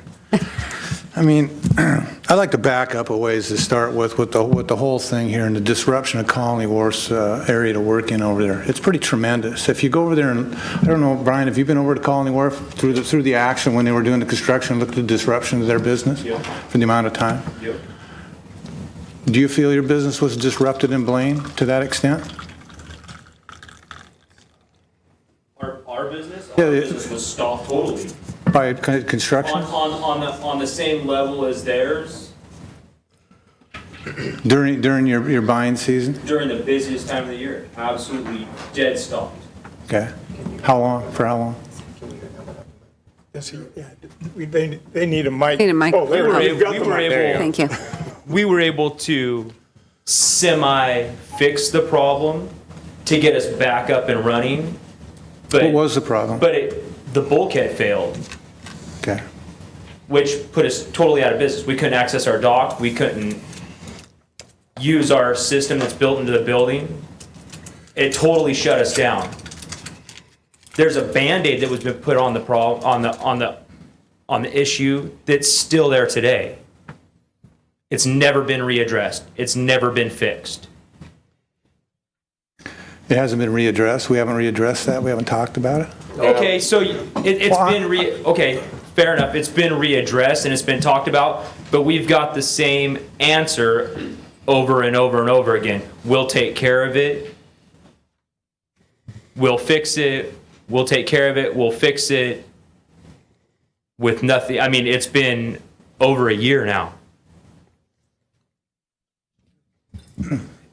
Is Colony Wharf currently at a $3.83 a square foot, or are they at a percentage base? Sorry, they are at a percentage basis. So the percentage basis was there through the construction, which is lower than 383 on average? Yeah, the 383 is a value, not a rate, and they would pay 9% of that 383 on May 1st if no action is taken on their lease. In 2015, they're on a percentage rent that equated to a rate of about 15 cents a foot per year, so about 1 1/4 cents a month. So during the construction, they've been taken care of basically through that. And now this is it's coming to fruition. Now their rates go up as the construction is wrapped up. Is that correct? And they will then go to 383. That's correct, May 1st. I'm sorry, but that's what the existing lease says. That's not what's in front of the commission on the agenda today. But that is what the existing lease calls for, is a rate escalation on May 1st. That's what I was going to say. The lease that they signed in May of 14 called for the $3.83. They've never paid that. They got a 2-year reduction in advance of the year they were going to be down, but we gave them 2 years. And As well as 2 months free rent, correct? as well as 2 months. Hang on, folks. Commissioner Briscoe's got the floor. I'd like to Oh, hear I'm more sorry. from him. I was trying to clarify Paul's question. That's okay, Dan. I'm good. It's got to be a free, open discussion here. We're not going to get to the root of the problems. So the time frame you were disrupted, approximately. It was short, but we had no other option. Otherwise, we Well, no, I understand. I'm just asking a question because I'm not familiar with what was your time frame you were it disrupted. is a matter of days. So it was a matter of days, less than a month. Oh yes. I mean, granted, their disruption is considerably longer, but the amount that they are down. I mean, they're even below Seaview, which, along with the new bulkhead, I would say that is equivalent to a travel lift. I mean, that's what and if it's going to go down from here, it's. I don't think anybody asked anything to go down from here. I'm a little confused with the down from. That's what the renegotiation.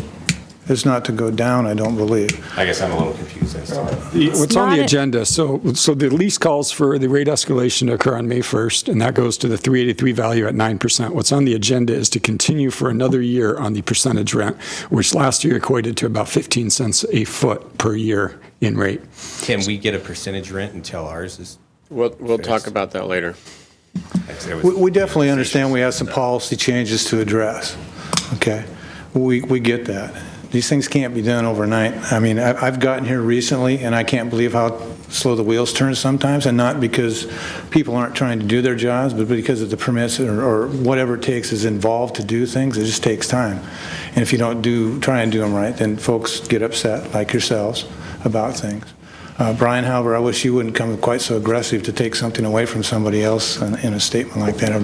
And when you're addressing the commission, I was a little bit flabbergasted that you wanted to take their property away, and you said something like that in public. I don't quite follow that train of thought to come in and do that here. I wasn't as a commissioner, very pleased with that.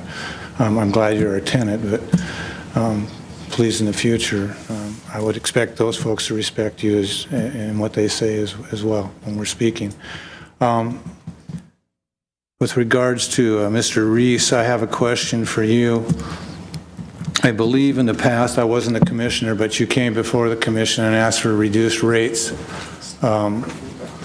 because Colony Wharf received that. Is that correct? That's correct. Okay, I would ask you, did you not receive an increase in business at your site due to their ability not to take care of the folks over at their site? Not based on our sales reports, no. I mean, I have sales reports and no. So there was you didn't get any overflow business from those folks, so to speak, when they were shut down? No. Okay. Furthermore, we had business interruption too at one point when all the sediment was scooped out right in front of us. We were shut down, there was a bulkhead shut down. We couldn't haul boats for a while, so I assumed they went somewhere else. How long was that disruption for? A couple of months. What, do you remember when that was? Oh, it's circa about 04, somewhere in that range, approximately 04. That's when the bulkhead was put in, and also that went all the way from, which I would call the north corner, and followed all the way in front of the Squalicum Yacht Club, I believe. Terminated at, I believe the bulkhead terminated, sheet pile terminated right where Bellingham. But we were interrupted. We had to, you know, I don't know exact time frame, but it was good. I mean, we couldn't haul boats. The sheet pile that was put in there full length. Because I had issues in my mind understanding why a business that wasn't being disrupted came and asked for compensation because another business was being compensated for the disruption. So I've been Well, trying. sir, it's real simple. The folks at Colony Wharf have been on a percentage rent basis for now, it'll be 10 years.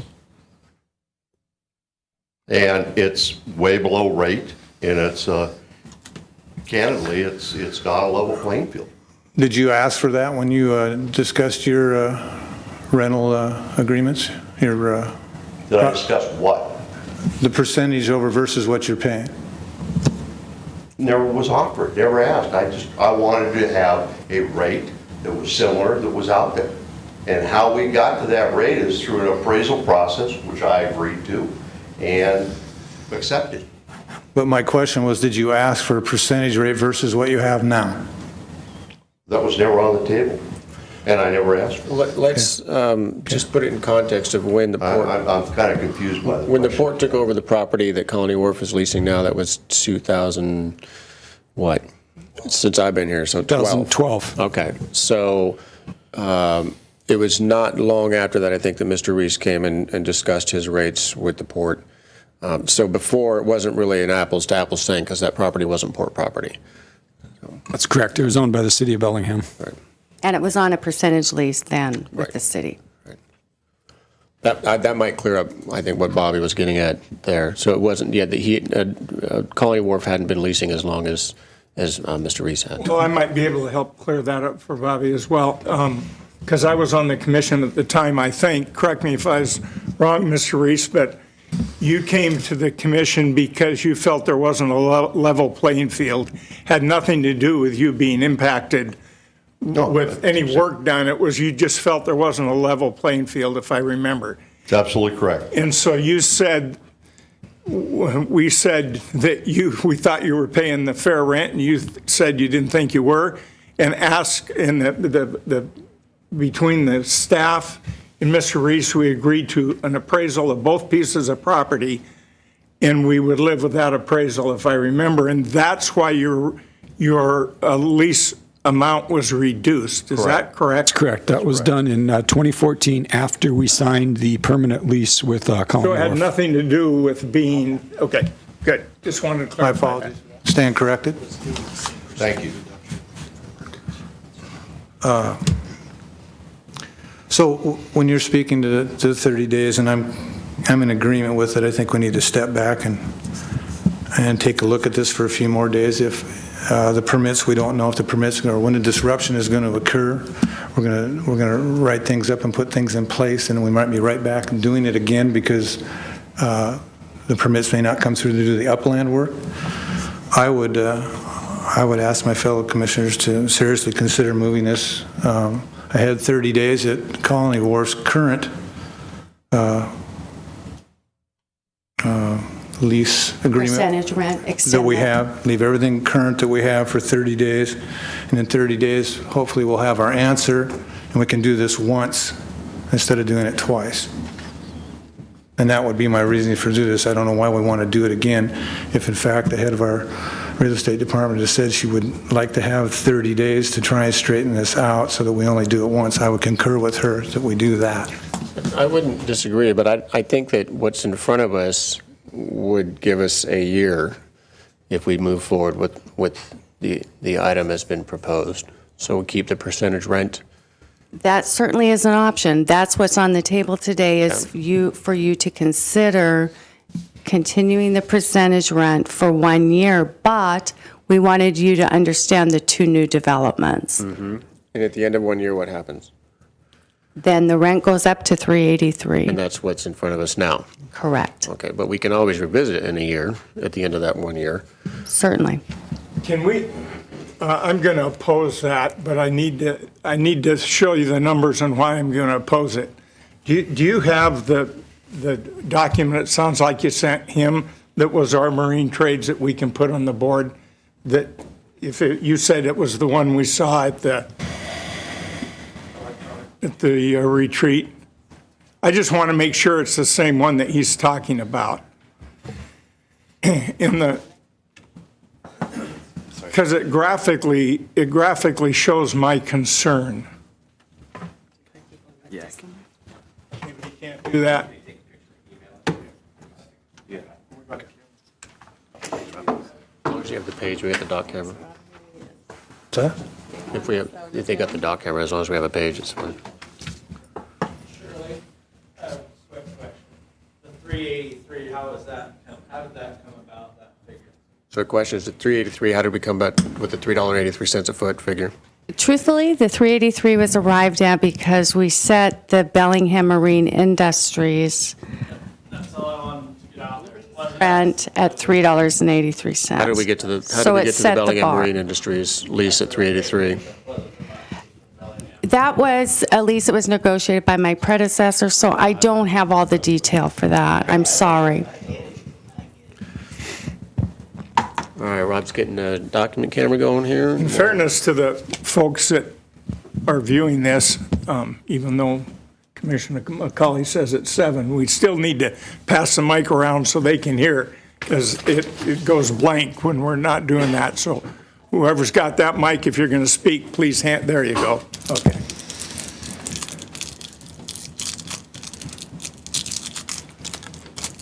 Wow, I didn't think it was that much work. I thought you'd just click it up. I'm sorry. Sorry, Commissioner, it's not working correctly. Well, maybe I can explain it verbally as you try to.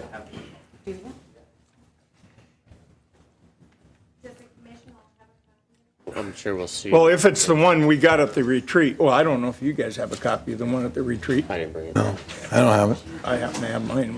No, that's different. Just the one, that's what you're talking about. I don't know. That's why I want to see it. PDF it to a thumb drive. Yeah, that's the same. That's the same. Well, it's not the same, but it's the same numbers. Mm-hmm.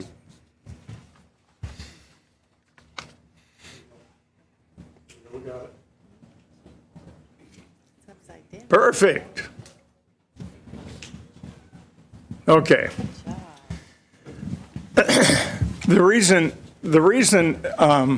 first of all, I agree with Commissioner McCauley that we aren't going to solve this in a month. There are so many variables that go into a lease.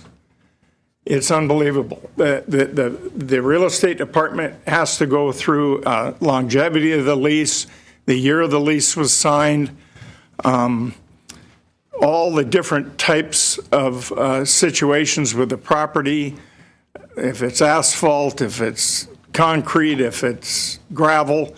There are so many variables that go into it. That's what makes some of these leases different. And we're not going to be able to come up with a set rate for every marine trade. It just isn't going to happen. There's weight. And this is going to take a long time to do. I'm not sure we can do it. And I don't think you were kidding when you said you were going to give our executive director a year, because it may take that long. Mm-hmm. So my concern, I was opposed to giving them any discount other than the time that Colony Wharf had business interruption. I thought it was very fair to give them anytime their business was interrupted. And I even think there were some examples of some marine trades that had some business interruptions that we gave discounts to. And so I felt fine in doing it. I was very uncomfortable in doing it for a longer period of time than what their business was interrupted. But I went along with it and voted for it because they asked to have it up front, and I was opposed to that as well. I also went along with that, and I was opposed to 2 months of free rent, because that's usually for a new business that comes to the port, and they have tenant improvements to do, TIs, to get the business going, and we give them free rent for that. That wasn't the case here. So I was in favor of giving them the time they're down, a drastically reduced rent, which was roughly from $16,000 a month for 300,000 square feet down to $6,000. I was okay with that. My concern now is we're going to throw another year on top of that, and they didn't even get that discount. They weren't even interrupted they haven't even been interrupted for a year yet, so we really don't know how long it's going to be, but I'll guarantee it's not going to be 2 years that we gave it to them for. So I'm not in favor of giving them more. Now, as you look at this, Colony Wharf has never paid the $3.83. That's correct. This would be effective May 1st. Right. So all this time, they've been paying something in the neighborhood, and my estimation was when we give square feet and then we give dollars, you got to convert it, but I think about $1.60. I think that's if you compare the right. 383 today to what they're paying today. $1.67. Okay. So that's the reason I'm gonna oppose extending it and have them go to the lease that they signed in May of 14 and got a year of reduced rent. Actually, it's been over $100,000. What's the difference here? It's $10,000 a year or a month for 12 months, $120,000 for 2 years. I believe in 2015, the difference between the percentage rent and the square footage rent that's called for in the lease came to about a $58,000 value. Per year? For 2015. For 2015, but we also did it for 2014. Right. I haven't done the comparison of the percentage rent to, I mean, obviously, if they had a really good year and their percentage rent was higher that year, then... So roughly $100,000 or more, a little more than $100,000 we've given them for that business interruption. And no question, they've been interrupted. I don't know, what was the longest period of time you went, Riker, without being able to splash a boat, to put a boat in or take it out? What was the longest period of time? I think they worked with you pretty well, didn't they? They worked with us very well. We went from out of the hall, 8 to 9 boats a day, 2. Well, you do it. There you go, Mark. Well, there's been so many disruptions, it would be hard to just describe them all. No, I'm just talking about splashing a boat. Splashing boats, they helped us, well, I don't know, we probably, a lot of customers didn't think we were open, so they didn't come. And they said they did go to Seaview, but maybe they didn't. And we couldn't haul the boats when we wanted to, and we had to go to different parts of the dock to haul them. And I understand that, but how many days were you not able to lift the boat out of the water and in the water so you could do your work? In a row, how many days in a row? We hauled boats every day except for 3 days when they were putting our boat haul out floats in. Okay, thank you. So, no question they've been interrupted, but that amount of money... I feel like I'm in a court case. You're not really I'm sorry. getting the Go facts. ahead. I don't want you to feel like you're in a court case. No, I'm sorry, but you make it like, okay, they didn't get disrupted. We did get disrupted. We've been disrupted hugely since the port has taken over the landings at Colony Wharf. They came in and just took half the land that we used for barging and everything, completely messed our barging system up. It's where we couldn't get Bryce in there and all that because we had leased to Bellingham Marine. They corked us, and then we couldn't get to the landing craft ramp. So we're more than just a boatyard. We are a barging facility. And so we're not just a boatyard like Phil is over here. He's just a boatyard. We're a boatyard and a barging facility. We've always have been. We were a barging facility which became a boatyard so that we could keep these marine tradesmen and guys like me working when we weren't docking barges.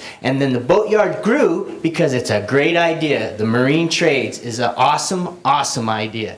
And now we've been disrupted since you started. And I guess we got a year before that. I didn't know that. But we've been severely disrupted since it started in July. We had to move a bunch of boats. It takes 3-4 guys to haul a boat now instead of just 1 or 2. And we haven't done any barging.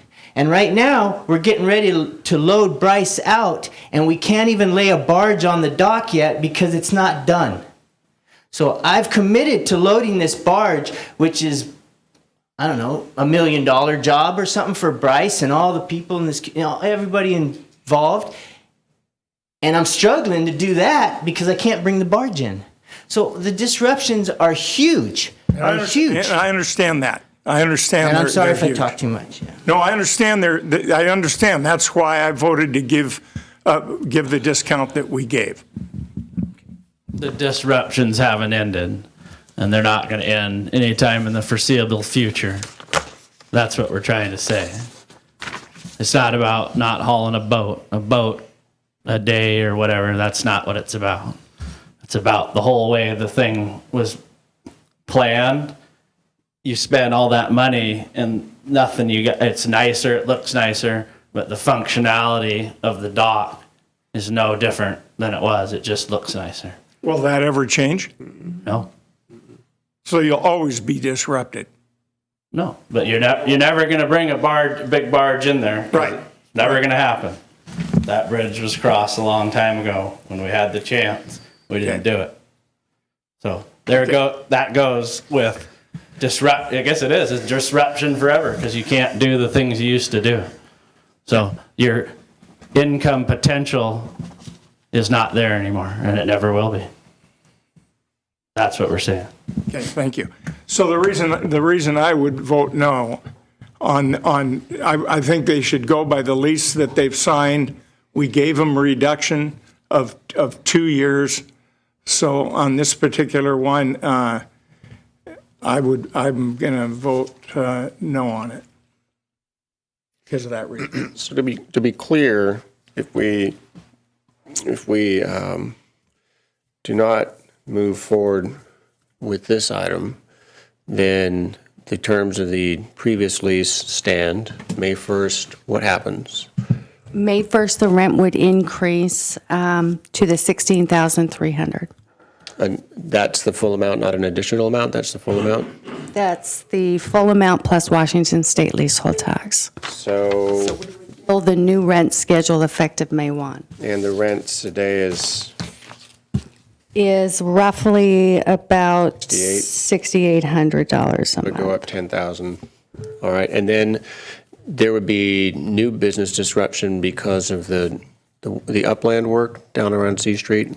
I'm assuming. Potentially effective July through November. And that's our issue on the table today, Commissioner McCauley, is we don't know that we're going to have the permit. So we don't, we don't know that there will be that interruption July through November. Today, I don't know that Okay, answer. so what happens if you do get the permit and you can start the work in July? What happens to their rate? We would come back and talk to the commission and see if the commission wanted to make any adjustment. One of the reasons I supported the initial year was to do something that I think this board has done longer than I've been here, which was to ease new tenants in. And the 2 months free rent, that sort of thing, that's pretty normal, the TIs and all that. This was a significant change for the operators and the tenants that had been at Colony Wharf for many decades. And we had a lot of conversations, former commissions, with Jim and Scott about how to ease them in a way that brought them into the fold as a into the portfolio property, but didn't hurt them financially, and they could ramp up their business in a way that if they were diligent, would work. For example, we heard earlier today that the businesses that work with Small Business Development Center were increasing at about 10% per year. All right, that's easing somebody in along those lines made a lot of sense. All right, so I was okay with the initial year, even without the disruption. I'm still okay with the lease that we signed, which would continue to ease them in. Notwithstanding what folks are seeing on the screen, the rate is still dramatically lower than at the 383, which we'd be going to in May 1st. It's still dramatically lower based on the fair market value. So the question then, and this gets back to a policy issue, we're not going to answer today. The Port Commission's past set a rate. The policy was appraised value and a 9% rate of return. Am I saying that correctly? Yes. Okay. So what we're looking at on this particular list, and this is not complete, low value, high value. These aren't exactly appraised, but they're probably done with comps. So you have a pretty good idea of what the low and high values there would be. All right. So then you go to the tenant and you negotiate within those bounds. That's correct. Okay.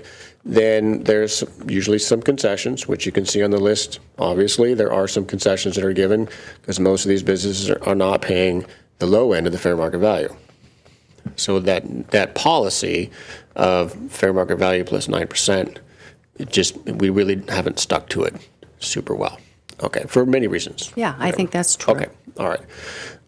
That notwithstanding, it's really difficult, and I completely understand where Commissioner Robbins is coming from. It's extremely difficult to look at the rates that Colony Wharf would have going forward and say they're on an even playing field with the other boat yards, although Colony Wharf does do more than just boat hauling and operate as a boat yard. So that's a consideration we also should pay attention to.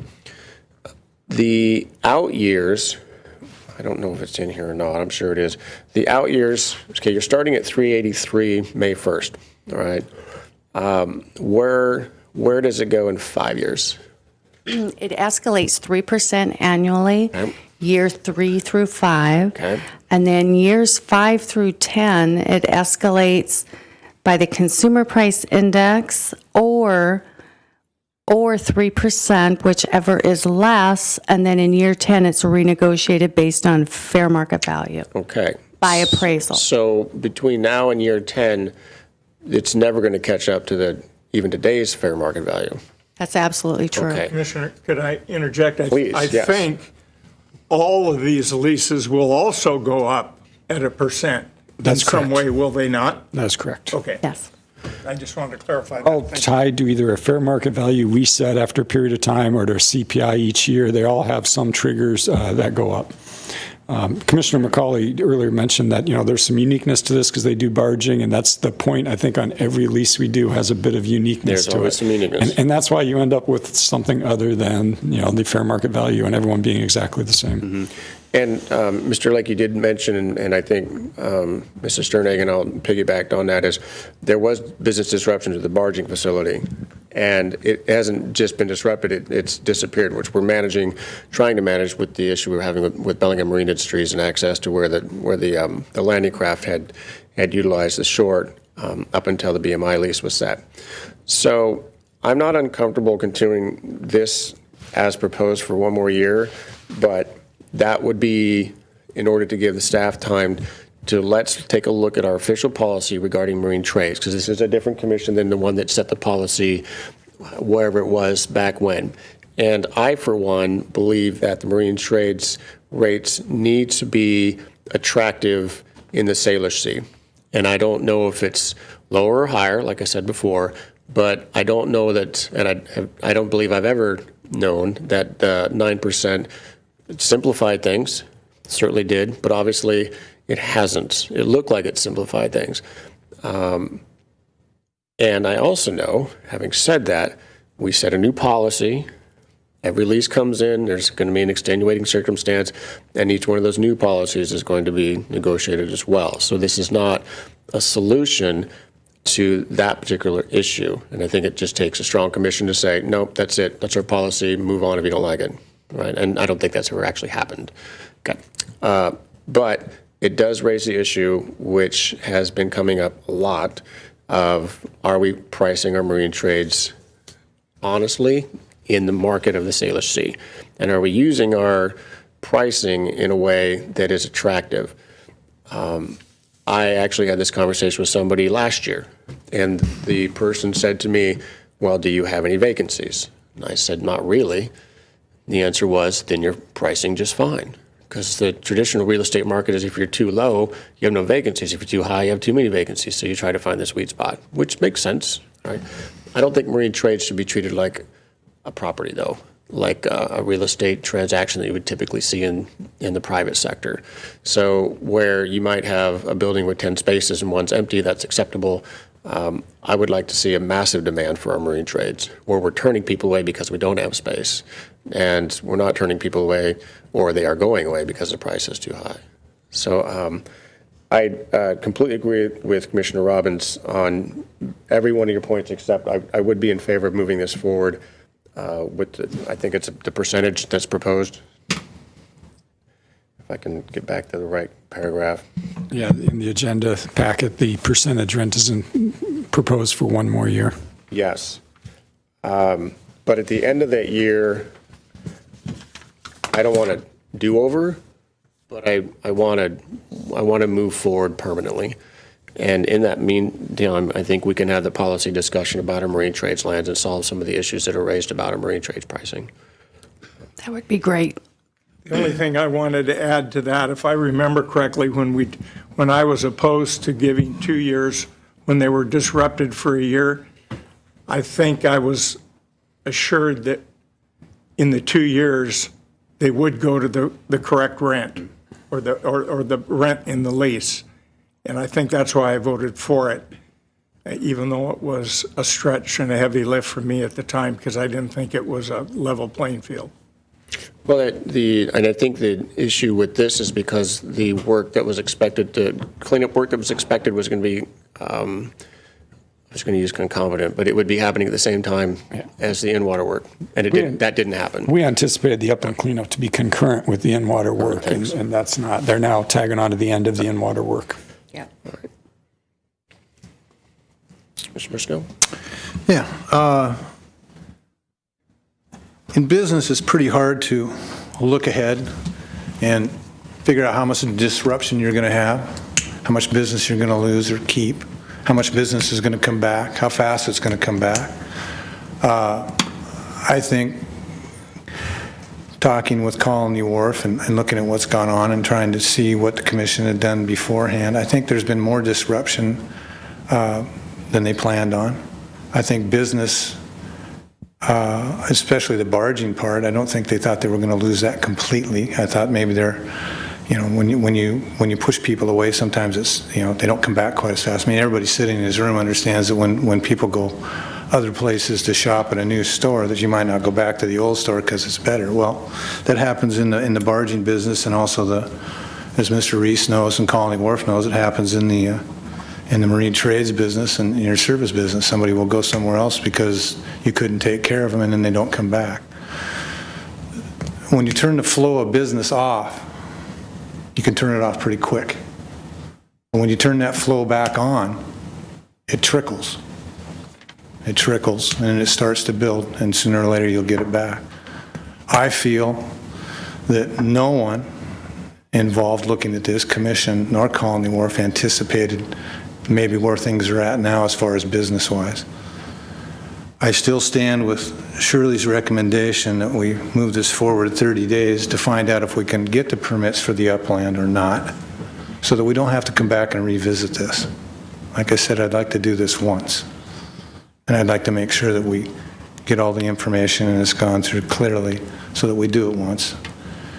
And as far as everybody paying same rates, I don't think that's ever going to happen because every business is unique and different. Whether it's guys hauling boats, it might be the piece of property or the location that makes them better than the other guy. I think a location inside of an enclosed harbor that's fully protected is a better location for hauling boats than one that sits in a waterway where the wind blows down like a wind tunnel and you're dealing with swells when you're hauling boats all the time. So, I mean, there's always issues that change the playing field of where you work or the product you deal with. There's always differences. So for anyone to sit in this room and think that we're going to come to a exact dollars and cents figure for each business, that's probably never going to happen in my mind. I don't think it's feasible.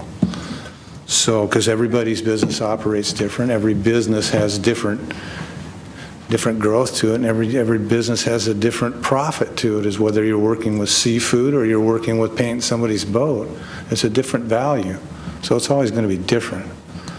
So, but I really believe that we should take the recommendation of our realty department and move this ahead 30 days. It really doesn't make a whole lot of difference in the monetary value of things here, really. But it may make a difference whether we have to do this twice or once, or whether we do it right or wrong. So Shirley, to be clear, because if we took the vote right now, this would fail, and you'd be stuck doing something different anyway. If this finds favor with the commission and passes today, then there is reduced rents, or I should say the percentage rent moves forward from this day for 1 year, which contemplates that during that year there is business interruption, and that's what that percentage rent is in there to take care of. That's correct. So moving it down or moving it forward by 30 days, what would happen in the 30-day period that would change the outcome from that particular one? We would be able to determine whether this is that 5-month interruption in 2016. So maybe the percentage rent would be out 7 months and not 12 months, because it may not occur in 2016, or it may. I mean, in 30 days, I may be right back here saying to the commission, we're moving forward July through November with the upland work, and you may want to do something different. Can I ask a question about the cleanup here? So the cleanup is scheduled for C Street starting in July, but we're not sure we're going to get a permit for that work. But this isn't like an in-water work window. If we don't get our permit in July, we're stuck till next July. If we don't get our permit, we could get it in September. I think that's true, except there are going to be some weather concerns, I think, but that's my guess.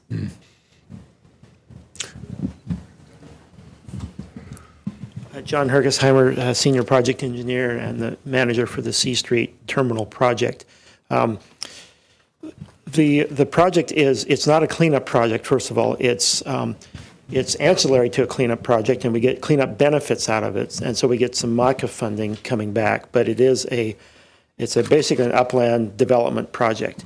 And the question is, if we get the permits in time, which is not known, as Shirley said right now, the projected date for the work is to occur over a 5-month period of time. Towards the end of the 5 months is in the range of November, and we need to pour concrete on the surface of the streets. So the weather the possible weather implications are there. If we get a really nice fall, we may have no impact. If we get another kind of fall that we can get, we could potentially have a shutdown and not have the project complete and have to carry that over until the next construction season.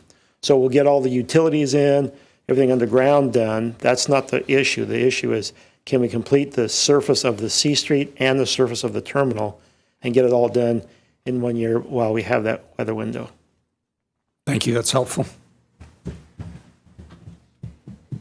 I've got one question. We talked here about the unfortunate part of Colony Wharf not being able to have barges anymore, and we're losing that barge facility. But yet here in a few minutes, we're going to okay a barge loading ramp at the C Street Terminal. What am I missing? Are we not going to be able to load barges, or are we? Yeah, I'm not trying to be wise here. I'm confused. Yeah, I think. What's the time frame on completion of the barge terminal? The ramp for the barge terminal? The barge ramp, which is a commission agenda item today, is to complete the phase 1 structure, which is completing the barge ramp deck that can be lifted into place onto the pile cap that's being constructed right now by American Construction.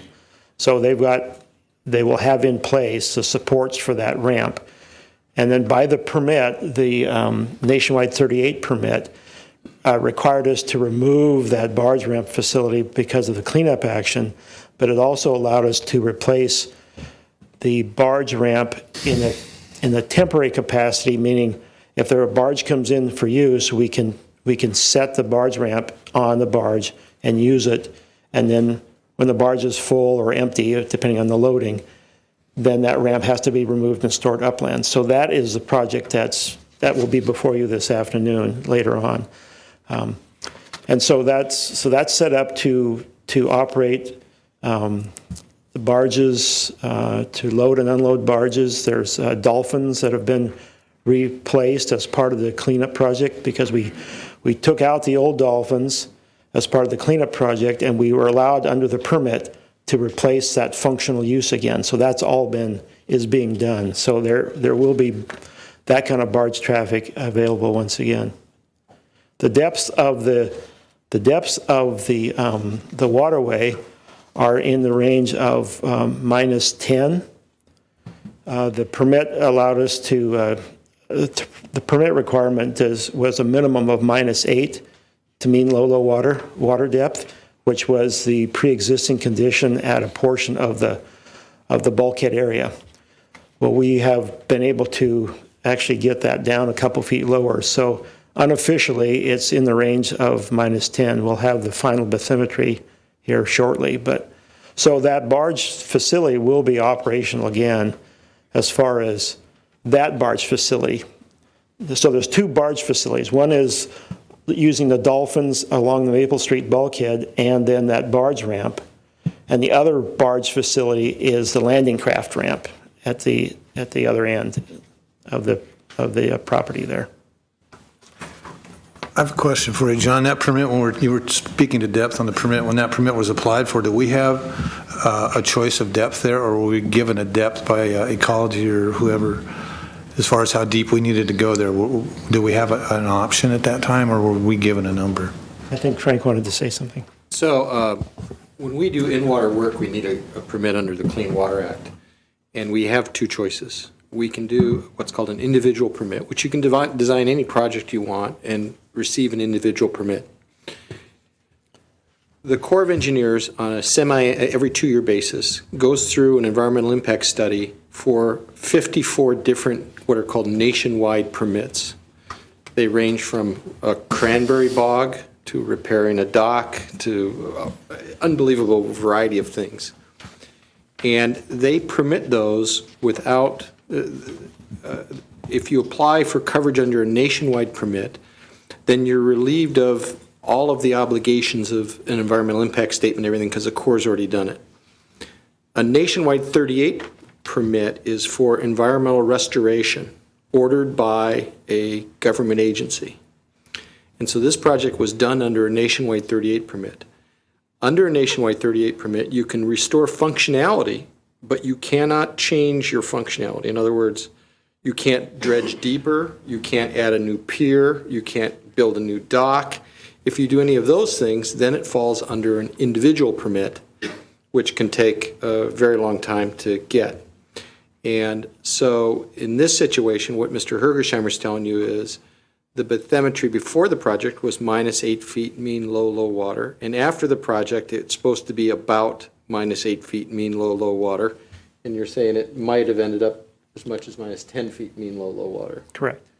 But so in an environmental nationwide 38 permit, you can only do what's necessary to do the environmental work, and then you can restore functionality. And that's why you can put new piers out, you can put a new ramp out, you can do those kind of things, but you can't essentially change your position without going through what's called an individual permit. Thank you, Frank.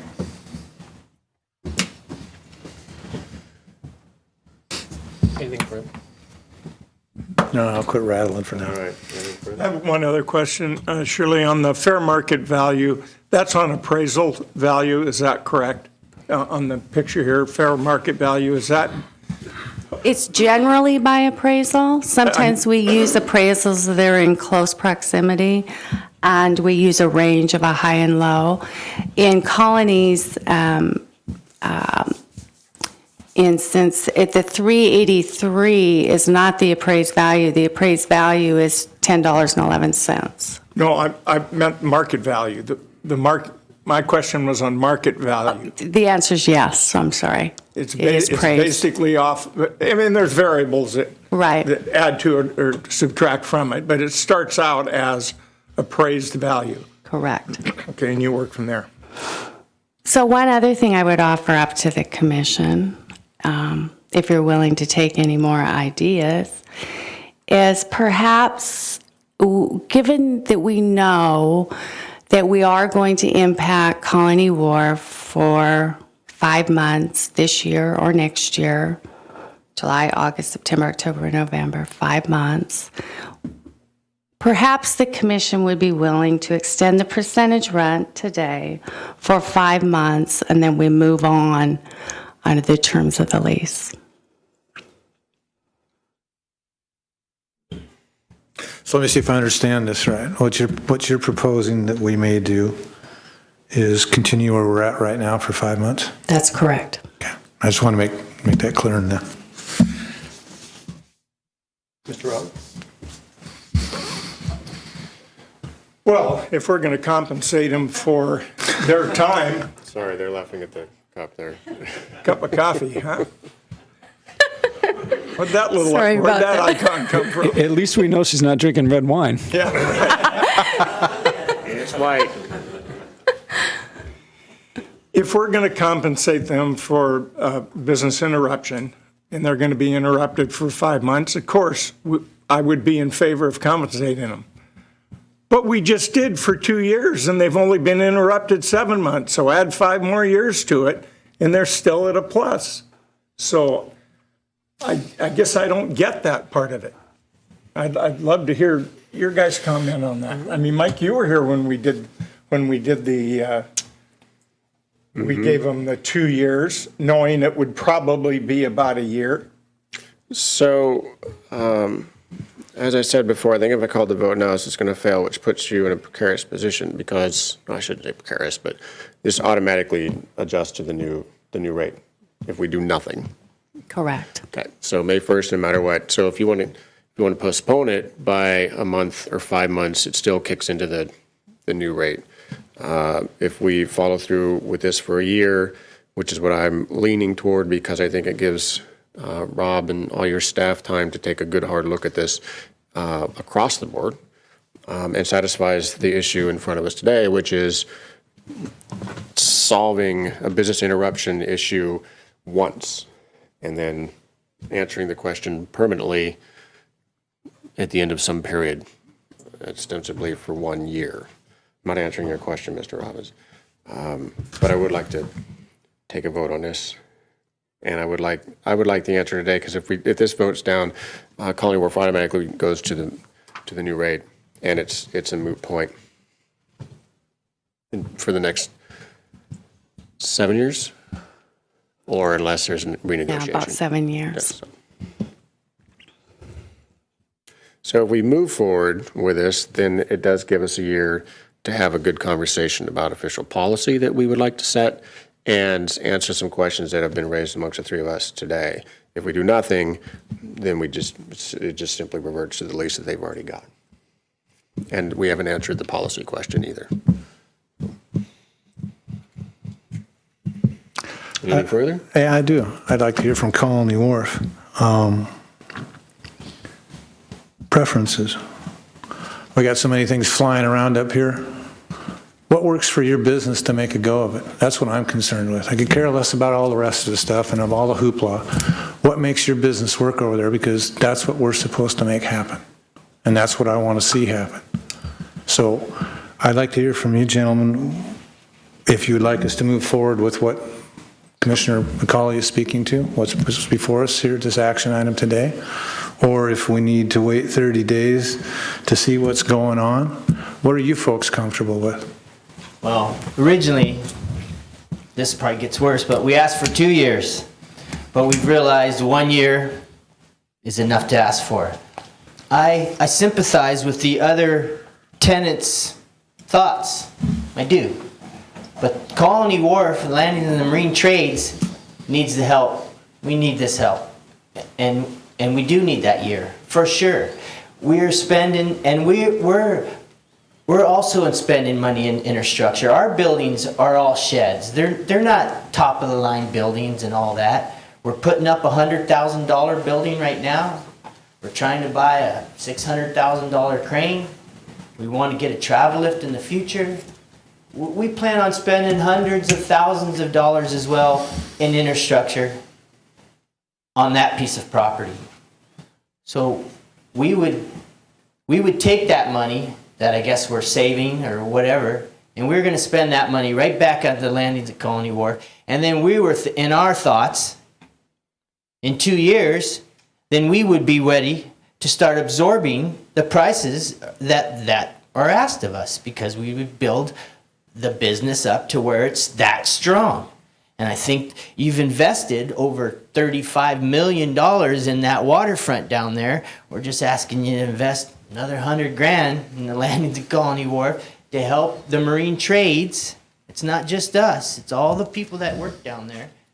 Give us the boost so that we can continue to be part of this community and grow. And I think the marine trades is growing. There's no doubt about it. I think every business that has a marine trades is going to grow. It's the Northwest. We got boats, we got barging, all that stuff. You did put in that great facility. We are going to be able to barge. I think Riker was talking about the landing craft, and maybe just that if we could have got it deeper, the barges that could have came in would have been a huge, huge impact towards economic benefit to Bellingham. There's a difference between a small barge and a big barge and the money that you can make off of them. So that's where I think Riker was talking about. They're never going to dig it deeper. That's not going to change. It is where it is.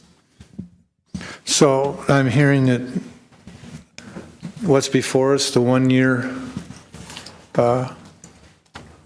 Yes. is what you'd be good with? Is that what I'm hearing? Yes, sir. And then, no, sir, you don't have to sir me. Thank you, Mark. But, He's really polite. and then we have some other stuff that we're going to look at to negotiate with you folks as well. That would be great. We'd love that. We'd love to invite Dan Robbins down to our facility and help. Sorry. and give them our pitch to the same way that we have for you two. And we'd invite you down, and we'd like to talk with you more. We'd love that. Anytime. Yeah. So I still want to make sure I'm perfectly clear on this. Mr. McCauley, what's before you is the 1 year we're talking about, and you're good with that? Yes. Yes, sir. Okay, thank One you. question with that, what happens in a year when they come back and ask again? I guess you say no, we already talked about that. That would be the reply to me, but. Well, to solve an issue, if that comes up, we could either do it in May, 5 months from May, or have a good conversation with the rest of the staff about our policy moving forward, because we have not decided, and we'll do it anyway, sometime next year or not at all. So that's going to happen, if they would like to do that, that's going to happen regardless. But by voting for this, we at least give staff a good time to help us formulate a policy that we want to move forward with. I do have a question for Shirley. Yes, sir. If we move, I just can't get used to the sir thing. We move forward with what Commissioner McCauley's saying, the 1 year. Does that still solve our issue with the permit that we're confronted with, whether we know whether we have it or not? I think it does, because no matter how you look at this is kind of a short-term issue here. It's anywhere from 5 months to a year, and Commissioner Robbins has a good argument on his side. So it's whatever this commission would like us to do, we are happy to do for you today. Yeah, but does this, or are we going to have to revisit it if we can't get the permits and this moves forward to a different? No, I don't think we're going to revisit it at all. Okay. That's my thought here. This concession for the next 12 months incorporates and expects the business interruption. Right, so Commissioner Robbins' point was, if it's only 5 months, and only give 5 months as opposed to the full 12, so this would be 7 more months than the potential 5 months. Correct. That's good. Paul had a question. He's been waiting. Just a quick question. If we choose to expand our lease, can we have this discussion in negotiations, what works for us also? We'll talk about that in the future. Today we're talking about Colony Wharf. Anything further, Mr. Robbins? No. Okay. Mr. Briscoe, anything further? No. I'm going to call the vote. All in favor? So I want to make sure I know what we're voting on. What's in front of us today? All in favor of what's in front of us today? Well, You're voting on what's in the agenda packet, which gives Colony Wharf an additional year at a percentage rent, the equivalent of the same deal they had for the last 2 years. Clear? Let's see, do we need to read that again? Let's have Diane read it again, just to be clear. A motion authorizing the executive director to enter into a modification of lease between the Port of Bellingham and the Landings at Colony Wharf LLC for premises at C Street adjacent to the Whatcom Waterway. Okay. Now, gentlemen, anything further? Nope. No. All right, all in favor, say aye. Aye. Aye. Opposed? nay. All right, passed 2-1. Thank you all for the amazing conversation we just had. We appreciate that. Now let's move on to our next item, which is... A couple words in before that. Oh, absolutely. So, All right. So a huge favor to me, and this is more to everyone else, but if you send something to the commissioners, please send it to all 3 commissioners. We can't have some commissioners come to a meeting with some information and some commissioners come to a meeting without that information. So I just request that, again, if we're going to send a proposal or a recommendation to the commission, we send it to all 3 commissioners. Thank you. And, yeah, it is a bit of a Pandora's box. So the commission does have a difficult task at times, and it's the Me Too's, which is probably a blunt way of saying it. And not to be pejorative to anybody here, so please don't think so, but every lease that looks favorable brings someone out to ask for something similar. And I get it.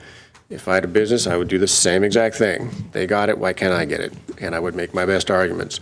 I will tell you, just by way of making the point, if you went and talked to the recreational boaters in the harbors, they will tell you about all the value they bring to the Port of Bellingham and the community. And you can go out to the GA tenants that have the small planes at the airport, and you will hear them say the exact same things, only substitute plane for boat. So it's across the board. And that's why, and I brought this up at our budget retreat this year, was let's try to solidify a good policy that's attractive to marine trades, but we can also all stand up here and say, this is our policy, and we really need to stick to it. So thank you all for that awesome, great, and amazingly long conversation. This commission has the best conversations, I tell you. 6 years I've been here, we haven't had conversations like this, so. Well, I really want to see all of our marine trade successful. I want to see all of us be successful, but I also want to make sure I'm doing the best thing for the taxpayers here in Whatcom County. In giving up that kind of money is a lot of money, and it certainly has nothing to do with the reflection that I want for the success of all of our tenants, marine trades as well as other tenants. All right, moving on, action item, we're going to go to our MOU with ITEC. Is there anybody here from ITEC, by the way? Yes, they who's are here. I will introduce them to We you. lost one. John Flanagan, if you want to just wave your Mr. Flanagan, your flag. your patience, admired, thank you. He is the president of ITEC and the principal of Pando Innovations. And then sitting next to him is Dave McCarty, who is the Director of Operations for ITEC. And I want to thank them for your patience of sitting through our meeting today. I really appreciate that. Great. Mr. Flanagan, Mr. McCarty, I do appreciate it. Normally, when there's a guest, we move them to the front. Obviously, the guest in front of you was a deep conversation, so thank you. All right. Okay, thank you, Commissioners. So, Hey, 1 sec, we need to read the item. oh, All thank right, you. there you go. Diane? A motion, Hurry now. Yeah, we're rolling. a motion to approve a memorandum of understanding between Pando Innovations LLC and the Port of Bellingham for the purchase and sale and property improvements and a lease for real property generally located at 800 Cornwall Avenue. Okay, thank you, Diane. So this transaction in front of you today, Commissioners, staff is pretty excited about it. We've been working with iTech for about a year and a half or so, and the whole introduction between iTech and the port occurred with our Economic Development Department, who then turned it over to real estate. And the memorandum in front of you today is a memorandum of understanding that really lays out the main deal points of a purchase and sale agreement moving forward. So we still would have a purchase and sale agreement that would come back to the Commission for approval. If you give us the nod to proceed under the terms and conditions of the MOU, then that will allow us to develop the purchase and sale agreement. This is for the 800 Cornwall property, for the building, and for about 2 acres under the building, and then a lease. And Mr. Shipman of my office will give you an outline of the deal points. So thank you. Thanks, Shirley. Good afternoon, Commissioners. Good evening, Commissioners. Steve Shipman with the Real Estate Division. Give me a moment just to bring this up.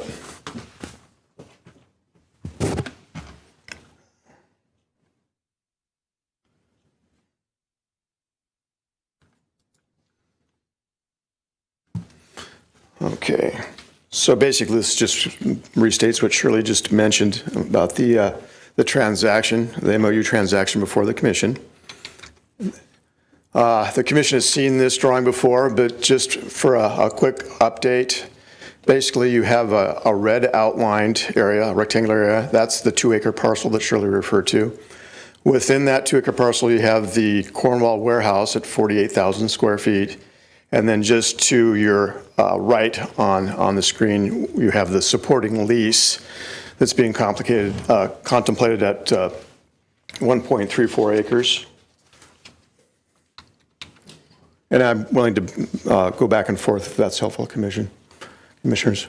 So the purchase and sale of the approximate 2-acre parcel includes a 1.56 improved portion of that parcel, which is actually the improved part. That's where the building sits on, foundation, stormwater, asphalt. And that was based on the appraisal that we got when we started this negotiation. The .44 unimproved parcel makes up the balance of the 2-acre parcel, and the total of those two equals $900,820. The purchase and sale of the 48,000 Cornwall warehouse is at $800,000. That is less than the appraisal, and that was considered in negotiation for the improvements that iTech ultimately will have to make to the building to work for their purpose. The lease, the 1.34 acre property directly northwest of the 2-acre parcel, will starting rents will be at $42,000 annually, and that's based on an $8 square foot value with a 9% rate of return. And that area would basically be used for parking and laydown. While this is highly unlikely to ever happen, iTech has asked for a right of offer, first right of offer to purchase the 1.34 parcel that would be under lease and the banding yard should they ever become available. And then the port wants the ability to purchase back the property improvements if it's ever offered for sale. That'll be further negotiated because we want to make sure we have some sort of mechanism there that we can control how that pricing might be out in the future, given that this property is an industrial site. This is an MOU. We've got a lot of work yet to do on this, so staff will be bringing forward a PSA, a purchase and sale agreement, a lease, a surplus action for the commission's further consideration here in the months to come. Some benefits to the waterfront neighborhood and the port. We see ITAC as being a substantial anchor for that area of the waterfront redevelopment project. It's obviously a clean industry, clean energy, which is nice to have. About 120 family wage level jobs with the future growth likely, and this figure might be a little dated now, but I believe they're at about 100 in employment right now, and you're looking to bring 30 to 40 more individuals on once the plant is up and running, and then more beyond that. Okay. And then there'll be some additional revenue for the port because they'll need some office administrative space, and we're talking to ITEC about leasing the 625 Cornwall Avenue, former administration offices. And then finally, ITEC is looking at investing probably at least $2 million to bring that building up to a standard where they can actually do their manufacturing of panels. Staff is recommending the commission approve this MOU transaction, and would be happy to answer any questions you might have. Thank you, Steve. Let's start with Mr. Robbins. All right, Mr. Briscoe, that's okay. I used to be that guy. No, I'm not ready. So, yeah, Mr. Briscoe.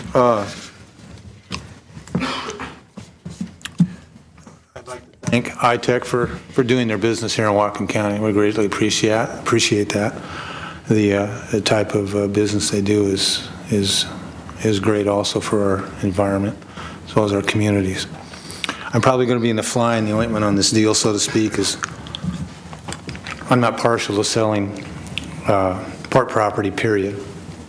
So, but I want you to understand it's got nothing to do with you folks. I'm glad you're going to be here in the county. I'm glad you're going to give some more jobs, but I'm not favorable of selling port property, but it does not reflect on what your folks are doing.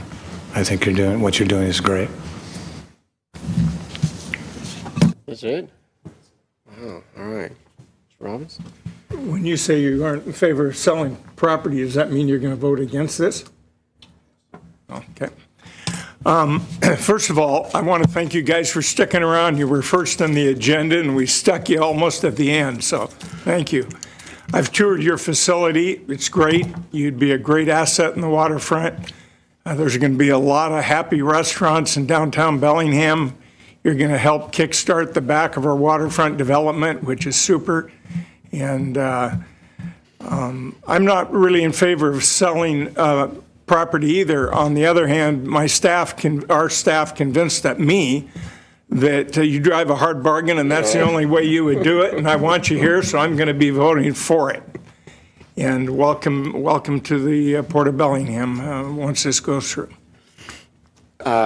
You folks probably have no idea how much discussion went into the sale of this. My position, I think, has been pretty consistent since I've been on the commission, which is marine trades land is sacrosanct and would never be for sale. In this case, I don't see this as a particular marine trades property, and it was also something that was received in the GP transaction, so it was not exactly a windfall, but it is a nice thing that the public can take advantage of in this particular case, which is a sale to ITAC. So I think that the rate seems reasonable. I'm glad it was agreed to. But the nice thing about something like this is a philosophy I have as commissioner, which is I like to see this port probably do more of this if we can, which is to sell a piece of property like this and then reinvest that someplace else. And there are other places we can reinvest this money.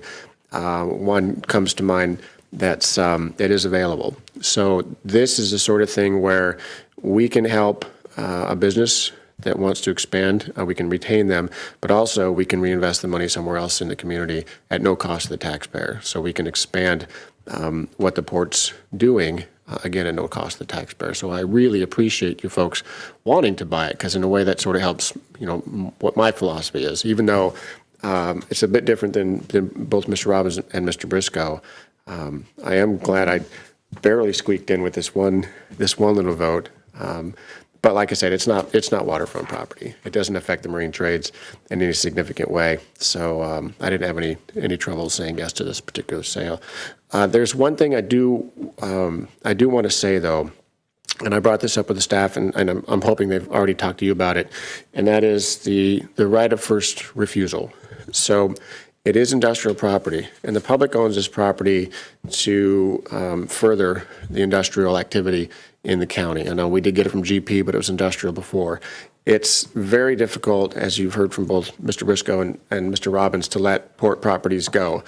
And I also agree. And in the case of this particular structure and the location, I think it's imperative that we maintain the industrial base and the activity around this property as long as possible. I'm sure some decades in the future, the city is going to change and this will be sold, it'll be something different. But in the meantime, I think we need to hold it for industrial property. So I presented something to the staff to bring to you folks, which was an arrangement similar to the way Culture and Community Land Trust operates. So when a house is purchased through them, they put a rate of return that's reasonable so that somebody doesn't get to take advantage of a great run-up in property values and then sell it at a massive profit. And then that puts the price of that property outside the range of the potential next customer. So in the case of this first refusal concept, I would like something similar negotiated with you folks so that you'll get a reasonable rate of return should you ever choose to sell it, and you have to come and ask the port first so that you make a nice profit, but it's not outrageous, because the assumption could be that this property in a decade or so might be so valuable that you'd want to sell it, but we really want to get it back into Port's portfolio and keep it in the industrial base. I don't know what the actual numbers are going to look like yet. I know this MOU, it anticipates some more conversation like that, but at least from this commissioner, I would like to have a conversation along those lines and see what we can agree to. Thanks for that comment. Sure. We intend to discuss that with ITEC as part of defining our purchases. Super, I appreciate that. Cool. Any further conversation? No, I have nothing. All right. No. Bobby. And just so you, Bobby is what he said. He does have a smile on his face. He just doesn't want to sell the property, but he's really. I think. I'm glad you guys are here and we're can all- understand. we're all Like I excited said, about your it's expansion. not about you folks. It's about the fact that I don't believe we should sell. Yeah. It's not mine to sell. It's Whatcom County's, and I haven't heard from Whatcom County whether they want to sell it or not. So I don't know whether I should, and I don't want to sell it. But that notwithstanding, it looks like we're going to move forward on this. So all in favor on continuing this conversation, say aye. Continuing the conversation. Moving forward with ITEC, yes, which would be a continuing conversation with the MOU, yeah. You're approving an MOU, just We to are be approving clear. the MOU, yeah. All right. So all in favor, say aye. Aye. Opposed? All right, passes 2-1. Thank you, Commissioners. Thanks. Once again, thanks for your time. That took a long time to get to that, didn't it? Hour and We're talking. we're 2 hours in, I know. Let's move on, barge ramp. Mr. Hergesheimer? Okay, go ahead, Diane. Authorize the executive director to execute a contract with Raz Construction of Bellingham, Washington for the barge loading ramp at C Street Terminal in the amount of $234,461.55, which includes sales tax and includes a contingency amount of $50,000 for a total authorized amount of $284,461.55. Thank you, Diane. Hello, Commissioners. Again, John Hergesheimer, Senior Project Engineer. Again, this is the barge ramp that went out to bid April 8th. Bids were received. You can see how close the bids were. $875 separated number one and number two. Tells me that they were both looking at the same project. It's over the engineer's estimate, but it looks like to be the true value for the project. Again, this is the bridge deck structure that's going to be built that will support off-road trucks to be able to load or unload barges at the C Street Terminal from the pile cap that's being constructed under the Whatcom Waterway project. This is the project that constructs the ramps for full usability to be lifted into place built-in segments, so it can be lifted currently with a local crane like Colony Wharfs, but eventually it could be fully assembled and the full weight could be lifted by potentially a larger crane, if that's available, or some other method like an in-water support and lift structure.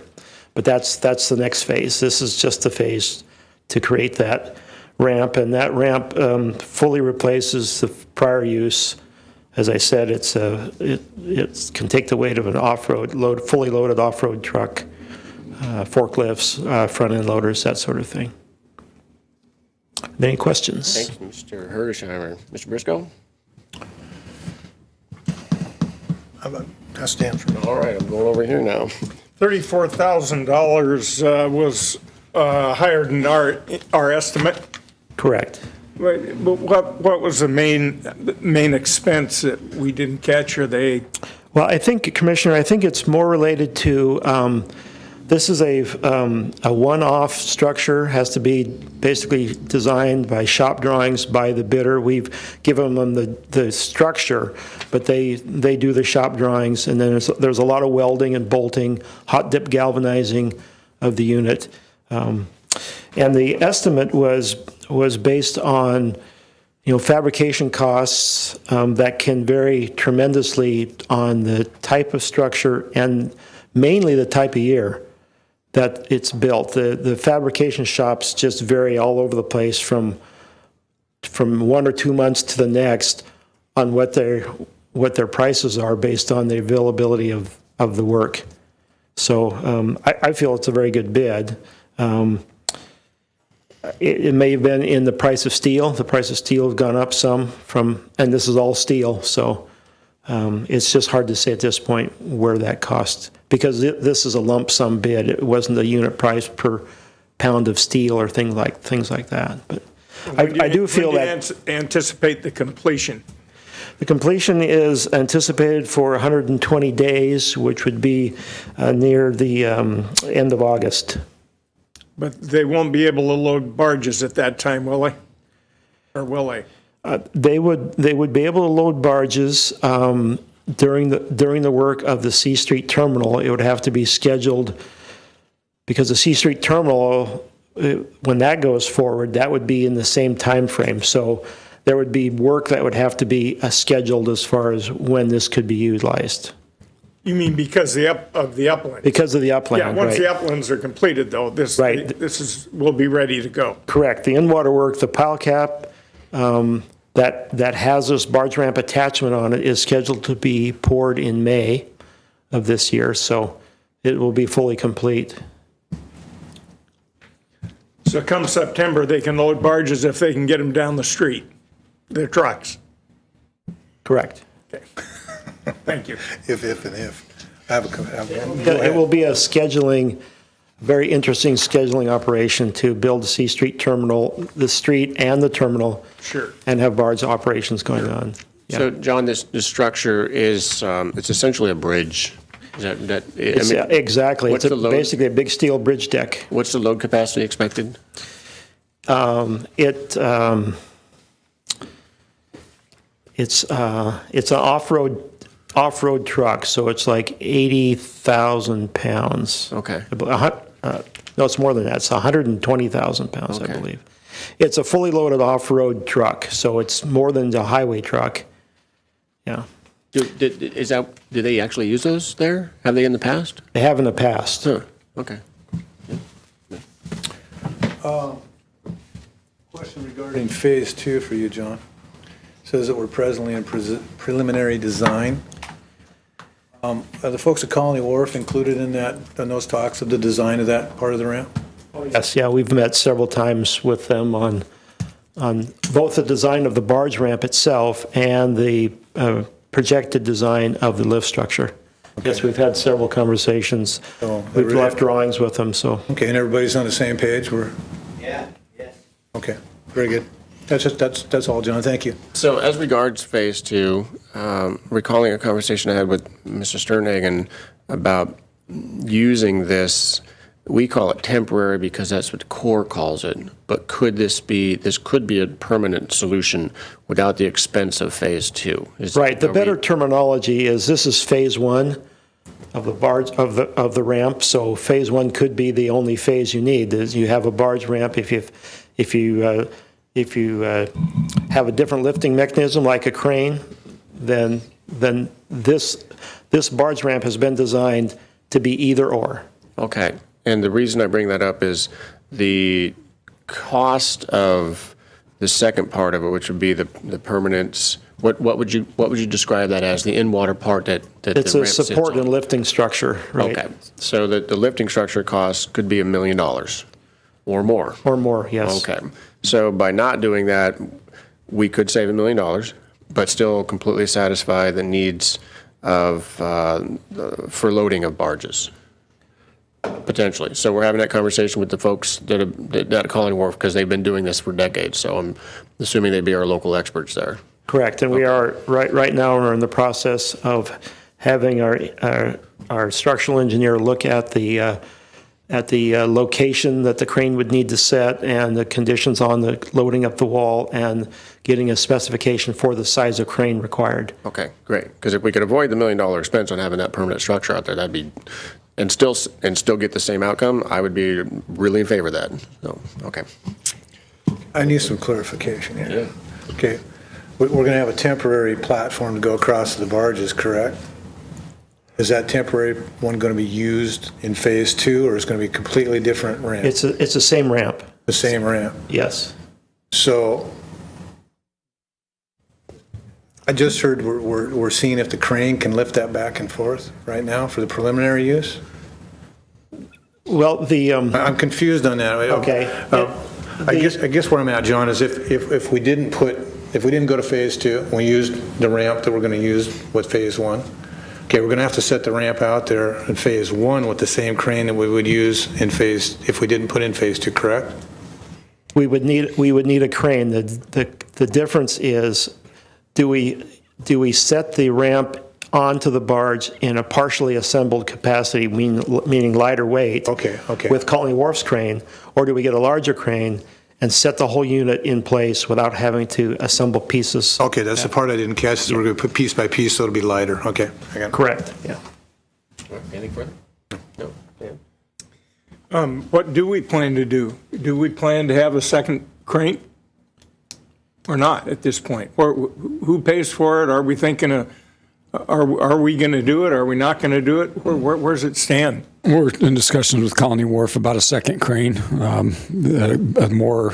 crane that can lift heavier, so do just one lift of the barge ramp so that they wouldn't have to do it in pieces. Those are discussions that are taking place. And that's the $1 million you're talking about. No, that's a guess. Nobody knows, right? That would be for the $1 million I mentioned would be for the lifting mechanism that would support the end of the ramp if it was in a permanent emplacement. And without the permanent emplacement, it would take up space on shore, but would have to be lifted in by a crane every time it was used.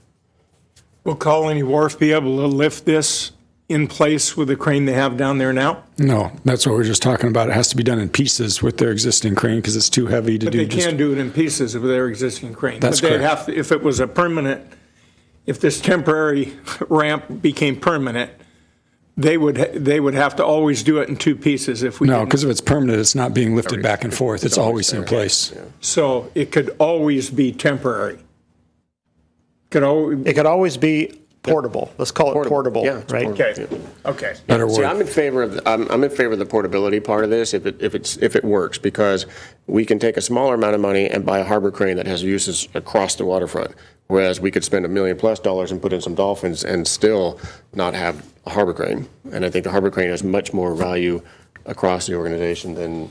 And Riker, your crane will lift that? Partial one, I believe.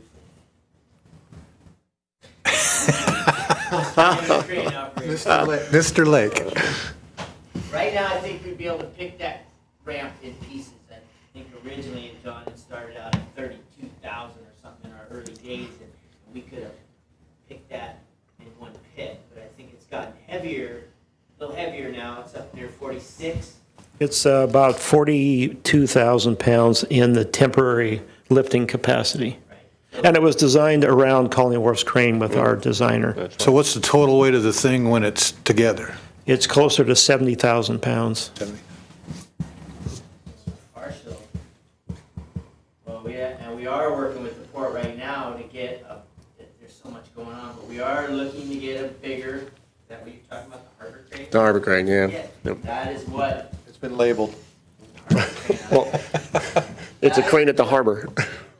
The marine trades needs down there, and we are actively pursuing a crane that would be able to lift the entire structure, I believe, yes. A 200-ton crane. Well, I know the IWU would be very happy about that because it has potential in other locations, so. Yeah. I should say our longshoremen would be happy. Not you folks. No, the other longshoremen. We have the unrepresented longshoremen here. Short shoreman and the longshoreman. Yeah, these are the short shoremen. Anything further, Mr.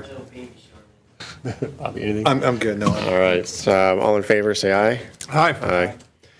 All right, thank you very much for that. Thanks, John. Good explanation. And so we are on to our final item, which is, that's it. Wow, because we had one earlier. That's it. Okay, new business. Anything from my good friend, Mr. Briscoe? Well, how can you always look over here first? Is it I just don't, the right I thing? actually go back and forth. Look here, I'll take this one Okay, first. all right. Make I do. it easy. I try to make it. I've only got one quick item. Last word in the middle anyway, so. The MAC would like to have on their agenda to be able to weigh in on the MAC would like to weigh in on the Blaine fuel dock. So we, as I think commissioner, they're looking for some direction from the commissioners to say, put it on your agenda. So I'd like to see us instruct Dan Stahl to put that on the agenda if you folks. A quick question, Dan. I know that the MAC always meets in Bellingham, or maybe I think they always meet in Bellingham. What's the representation on the committee from our friends up north? Well, we have Paul sitting in front of me. He's from Blaine. We have Ian Pushlet, who's a Canadian.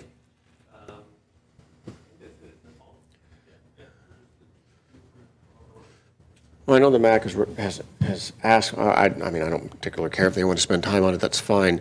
Well, it affects all of them, and so they would, that's, I think it's appropriate. It affects them if we put the payment for it. If we put a fuel dock in there, it'll come out of the mortgage model, Right, which so affects. so that's what they want to talk about? Well, I don't know. Okay. I mean. Well, I think, can we clarify something here?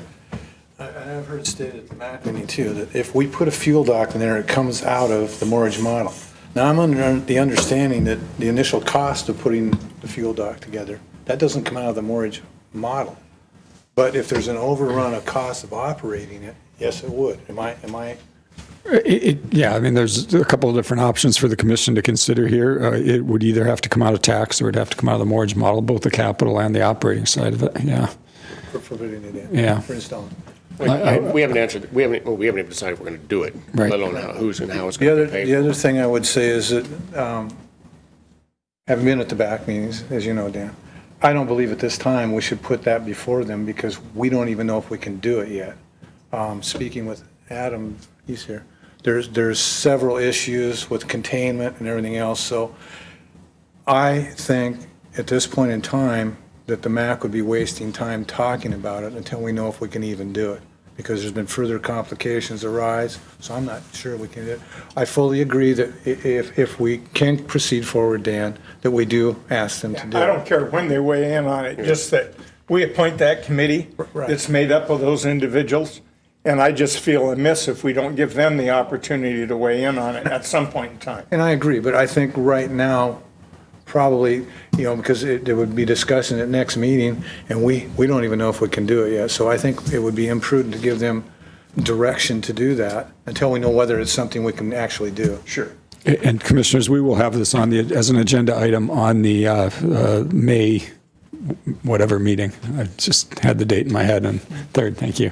May 3rd. But we won't be voting for or against it at that time. I think we'll have enough information where you can do that. The only thing we won't have done is test the tanks. During the last meeting, you told us to look into the containment system. Well, you see, then they wouldn't have a chance to weigh in on it. That's what concerns me. Well, you don't We have to still vote on it. We still have to test the tanks anyways. We're still trying to figure out if we want to do that. So there's still time, Dan, before we can even I thought I just heard you say at our next meeting. It's up to you, commissioners. I mean, we could present the information we have to you and you could vote on it, or we can present the information you have and you could vote on it at a later date. It's totally up to you. I just think the MAC should weigh in on it at some point in time. Well, I got to tease you on this one because we gave the BIAC the master plan after we already approved it. And so, I don't want to do that. So that's why I got to tease you. We gave it to him before we approved it, but we didn't give him enough time. Okay. We needed to give him more time. Is there anything, one second, Jim, is there anything on, Dan, Mr. Stahl, is there anything on the MAC's agenda that if they wanted to talk about this now, that it would disrupt? Because if they want to spend their time on it now, that's fine. I don't think they have enough information, but I don't have a heartache with it if they have nothing else going on. We're right in the middle of a little more discussion, so we'll have a lively meeting next time. Yeah, I would say then let's tell them not to do anything until we have more information, so they don't waste any time trying to talk about it just yet. I'd be all right with that. You all right with that? All right. As long as we let them weigh in on it before we vote, yes. You bet. I don't have a problem with that, Dan. Perfect. None whatsoever. Mr. Kyle, you had a point? Yeah, I just like to point out that. Let's wait for the mic. One second, we'll get the mic on. Stakeholder committee met 2 times, really? That mic working? Is it just me? 3 times. The Working Waterfront Coalition helped organize a meeting between Port of Bellingham staffers and Blaine stakeholders. And all 3 of those meetings were focused strictly on the fuel situation. Okay. And events have kind of overtaken those discussions. But I just wanted to make a point that not to exclude that group, that committee, because they're the ones that spend the time on it. Okay. So if the MAC takes it up, fine, I have no problem. I don't want to ignore those folks that work so hard on that process. Thank you, sir. All right. So Nothing else. all right, back to you, sir. I'm good right now. You have nothing today. Wow. Is that just amazing or what? We could get out of here early. Teasing. Ow, that I would hurt. like to, I already poked him in the ribs. All right, I only have 3 items. One, I would like, we don't have to do it today, but I would like the 2 of you to think seriously about what I suggested with our setting in our marine trades rates and having a conversation. I hope that you'll both have a conversation with Rob about that. And if we want to move forward, we're setting a different policy than we have right now. And if we do, then I would like to see if we can't get that done within a year. We had some information about commodities crossing the border. Mm-hmm. And I was wondering if we can get Sylvia's crew to dial that in a little bit more specifically and find out, other than just the generic information about, well, it's pretty generic information. Yeah, we struggled with that, Commissioner. I know you and I have had conversations about that, but a lot of that information is proprietary by the border agents themselves, not the government agents, but the brokers, and they just don't share any more than those details. I think it's a competitive thing. They're worried if that information gets to their competitors, they'll lose the business. I wonder if there's maybe not. If there's a way around that, and some, not exactly around it, I should say, but a way to get into that, which is having maybe I should say this to John and Dodd, but having a conversation with the brokers themselves and letting them know that we're interested in what they're shipping and that maybe we can help them in some way and help the businesses that they're doing business with. Because right now, I think everybody's just driving by and don't know that we're out there to offer. Yeah, we'll look at that and have those conversations with the brokers. Because I know there's billions of dollars driving by us every day. So if we could tap into some of that, that'd be great for Whatcom County. And just to share with you two, I am continuing my conversations on this exposition hall idea that I would like to see us move forward on. I'm going to talk to Tara Sundin and Mayor Linville tomorrow, Thursday, about this. So, and I will tell you that I also talked with Rob at our weekly meeting last week. I'm not going to die on my sword over this one. So if we can make it happen, I think we should. But we also have some other things that are going to be taking up time and money as well. What's the location you're thinking of? I was going to say, bring me up to date on that. It's the Lignin building. So it's just, we're going to spend $1.5 million on this building anyway. Yeah. This year? In the budget this year, we have $1.5 million slated for the building. That gets us the roof fixed. It gets water, sewer, and power brought into the building. None of that exists today. So no matter what we do to the building, it needs those basic things. So So we're going to spend this, it's going to be a warehouse. I think that with city participation, then we can look at some more investment on this, because it benefits the city of Bellingham tremendously, because every use of that brings tax dollars in that they would never have otherwise. So if the city's interested, then I think we'll have more of a in-depth conversation in the future. So, and if not, then I think I'm going to let it go, and we'll see what we can do with the warehouse. We got two gentlemen sitting here that I'm sure there's questions on their mind, and it's probably new business, but kind of where their business is at with the Port of Bellingham, and I'd say that's Paul and Brian. They brought some things forward today that maybe we should give them a few minutes to talk about, if we could, to see if there's concerns with their business are being addressed. Sure. Amongst, so all three of us are on the same page. I mean, I'm not sure where we're at with the bulkhead. I mean, Adam can maybe enlighten us on that with your bulkhead repair up there. Are you? Yeah, no, that's if you that's what I'm giving you time to speak here at the end if you'd like to. No, it's concerns great. about your business. Adam came up and very responsive. We looked at a couple different scenarios, and I think we're kind of working towards that. We're just enjoying the conversation really with the meeting here. But yeah, no, I think we had a great conversation with what some of the potential temporary permanent fixes are. Something that's lets us sleep at night, basically. Okay. We don't have to worry about it blowing out. Well, as I said earlier today, we want to help all of our businesses succeed. We don't want to put roadblocks, at least this commissioner doesn't want to put roadblocks in front of anybody. Times have been tough, and people are trying to rebound from our tough times, things are coming back, but I want to make sure that we're satisfying the tenants' need to make their business go. So I just want to follow up with you guys and make sure that things are proceeding. I think so. I think, as long as the fix kind of it happens at some point, Adam was going to work on some permits, and that's kind of out of my hands. So. Well, that's the big hurdle with it. I mean, people look at the Port of Bellingham, and it's a perception that, and I had it until I got here and realized what's going on, the perception that we move really slow and don't pay attention to what's going on. And generally, it's the permit process that's got us like this. Oh, yeah. We can't get anything done, and the cost of doing permits is ridiculous, but we can't. I mean, it's a hurdle that we have to get over, just like the local guy that's trying to get his own permit. It's difficult, so it slows things down. No, and we understand, private business is very reactive. We can change tomorrow without Brian and I can meet, and we're off on a totally different road, and we understand that the permit process, and especially, along the water line, that's hard to get permits for that. So it's just good to see we're working towards it. It's a pretty good fix, a little better than the original one. I think it'd be actually easier too, and easier to remove later on. We wouldn't have any sandbags that we'd have to lug out of the muck. Okay. That doesn't sound like too much fun. In the perfect world, we'd like to be putting a new bulkhead in there tomorrow, but unfortunately, we haven't found the perfect world yet, but we definitely want to help both of you guys succeed in your business, and that's what the port's here to do. So don't misunderstand the port's direction towards your business. We want to help you succeed. Oh, nope, definitely. We appreciate it. It's funny what you were just talking about, and it's sad. So here, Rob, I think, works very hard with all the staff members to remove roadblocks, but we can't remove the other agencies' roadblocks that they put, I shouldn't call them roadblocks, process.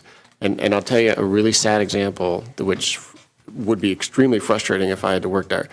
The city of Bellingham owns parks, okay, on behalf of the public parks. If the Parks Department wants to do a project, they have to get a permit from themselves. They have to go through the exact same permit process from the city of Bellingham to get a permit to do their projects as well. So they put layers on their layers, which is crazy. So we're here internally. I think the staff done a good job of removing some roadblocks and barriers.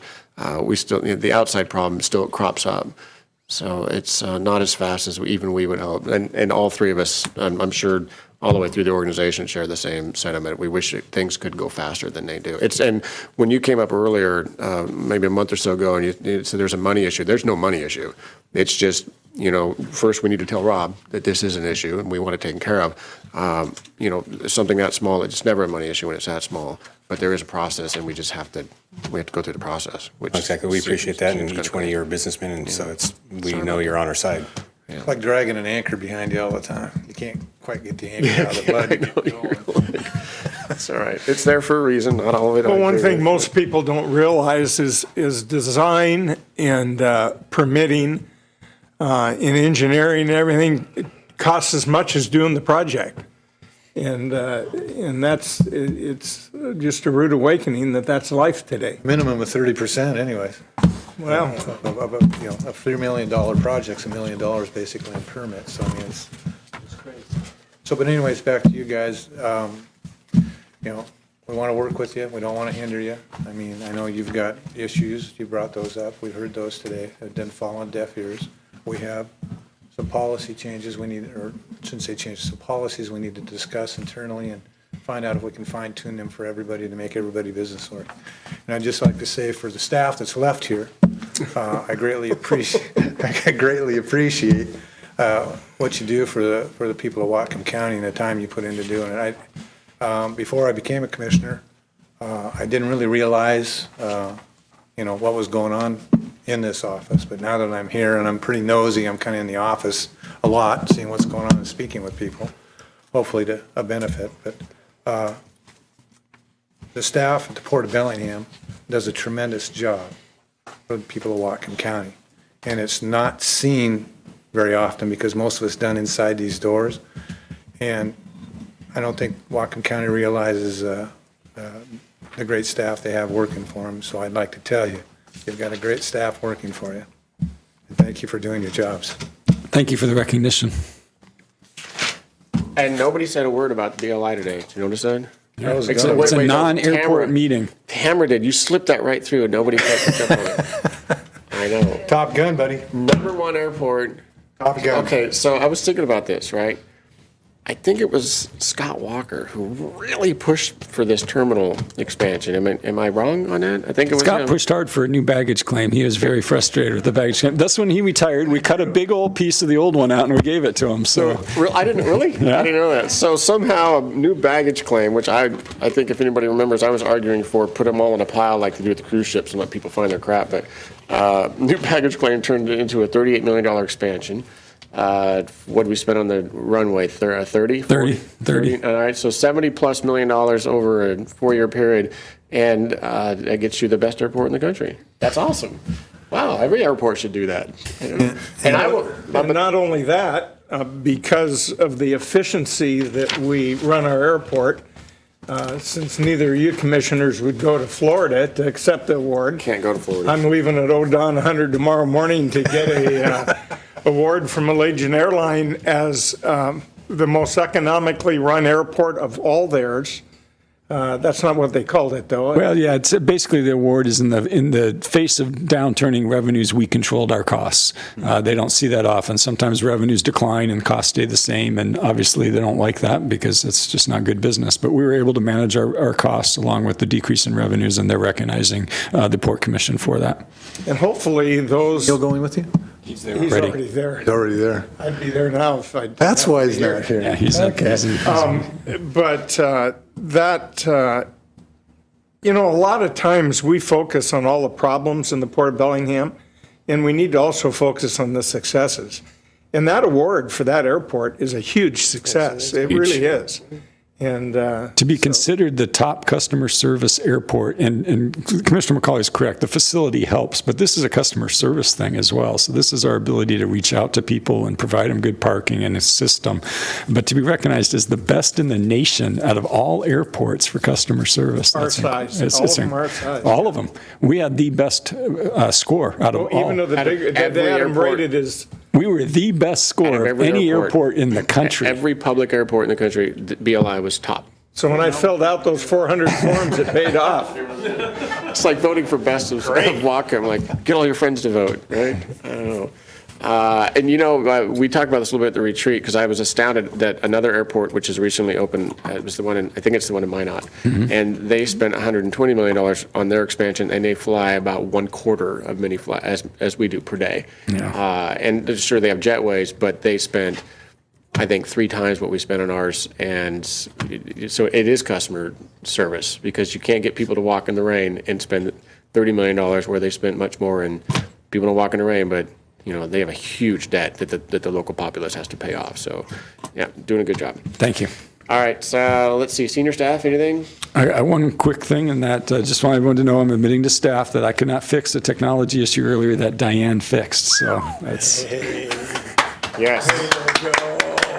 Yes. All those hours. It's current with her technology. Training, Frank, Tamara, anything at all? Nothing? Any other senior staff comments? All right, we got a couple of public people. Anything further from you folks? Jim? No? All right. With that, we are officially done today. Damn. Ow, that was my finger. We'll see you.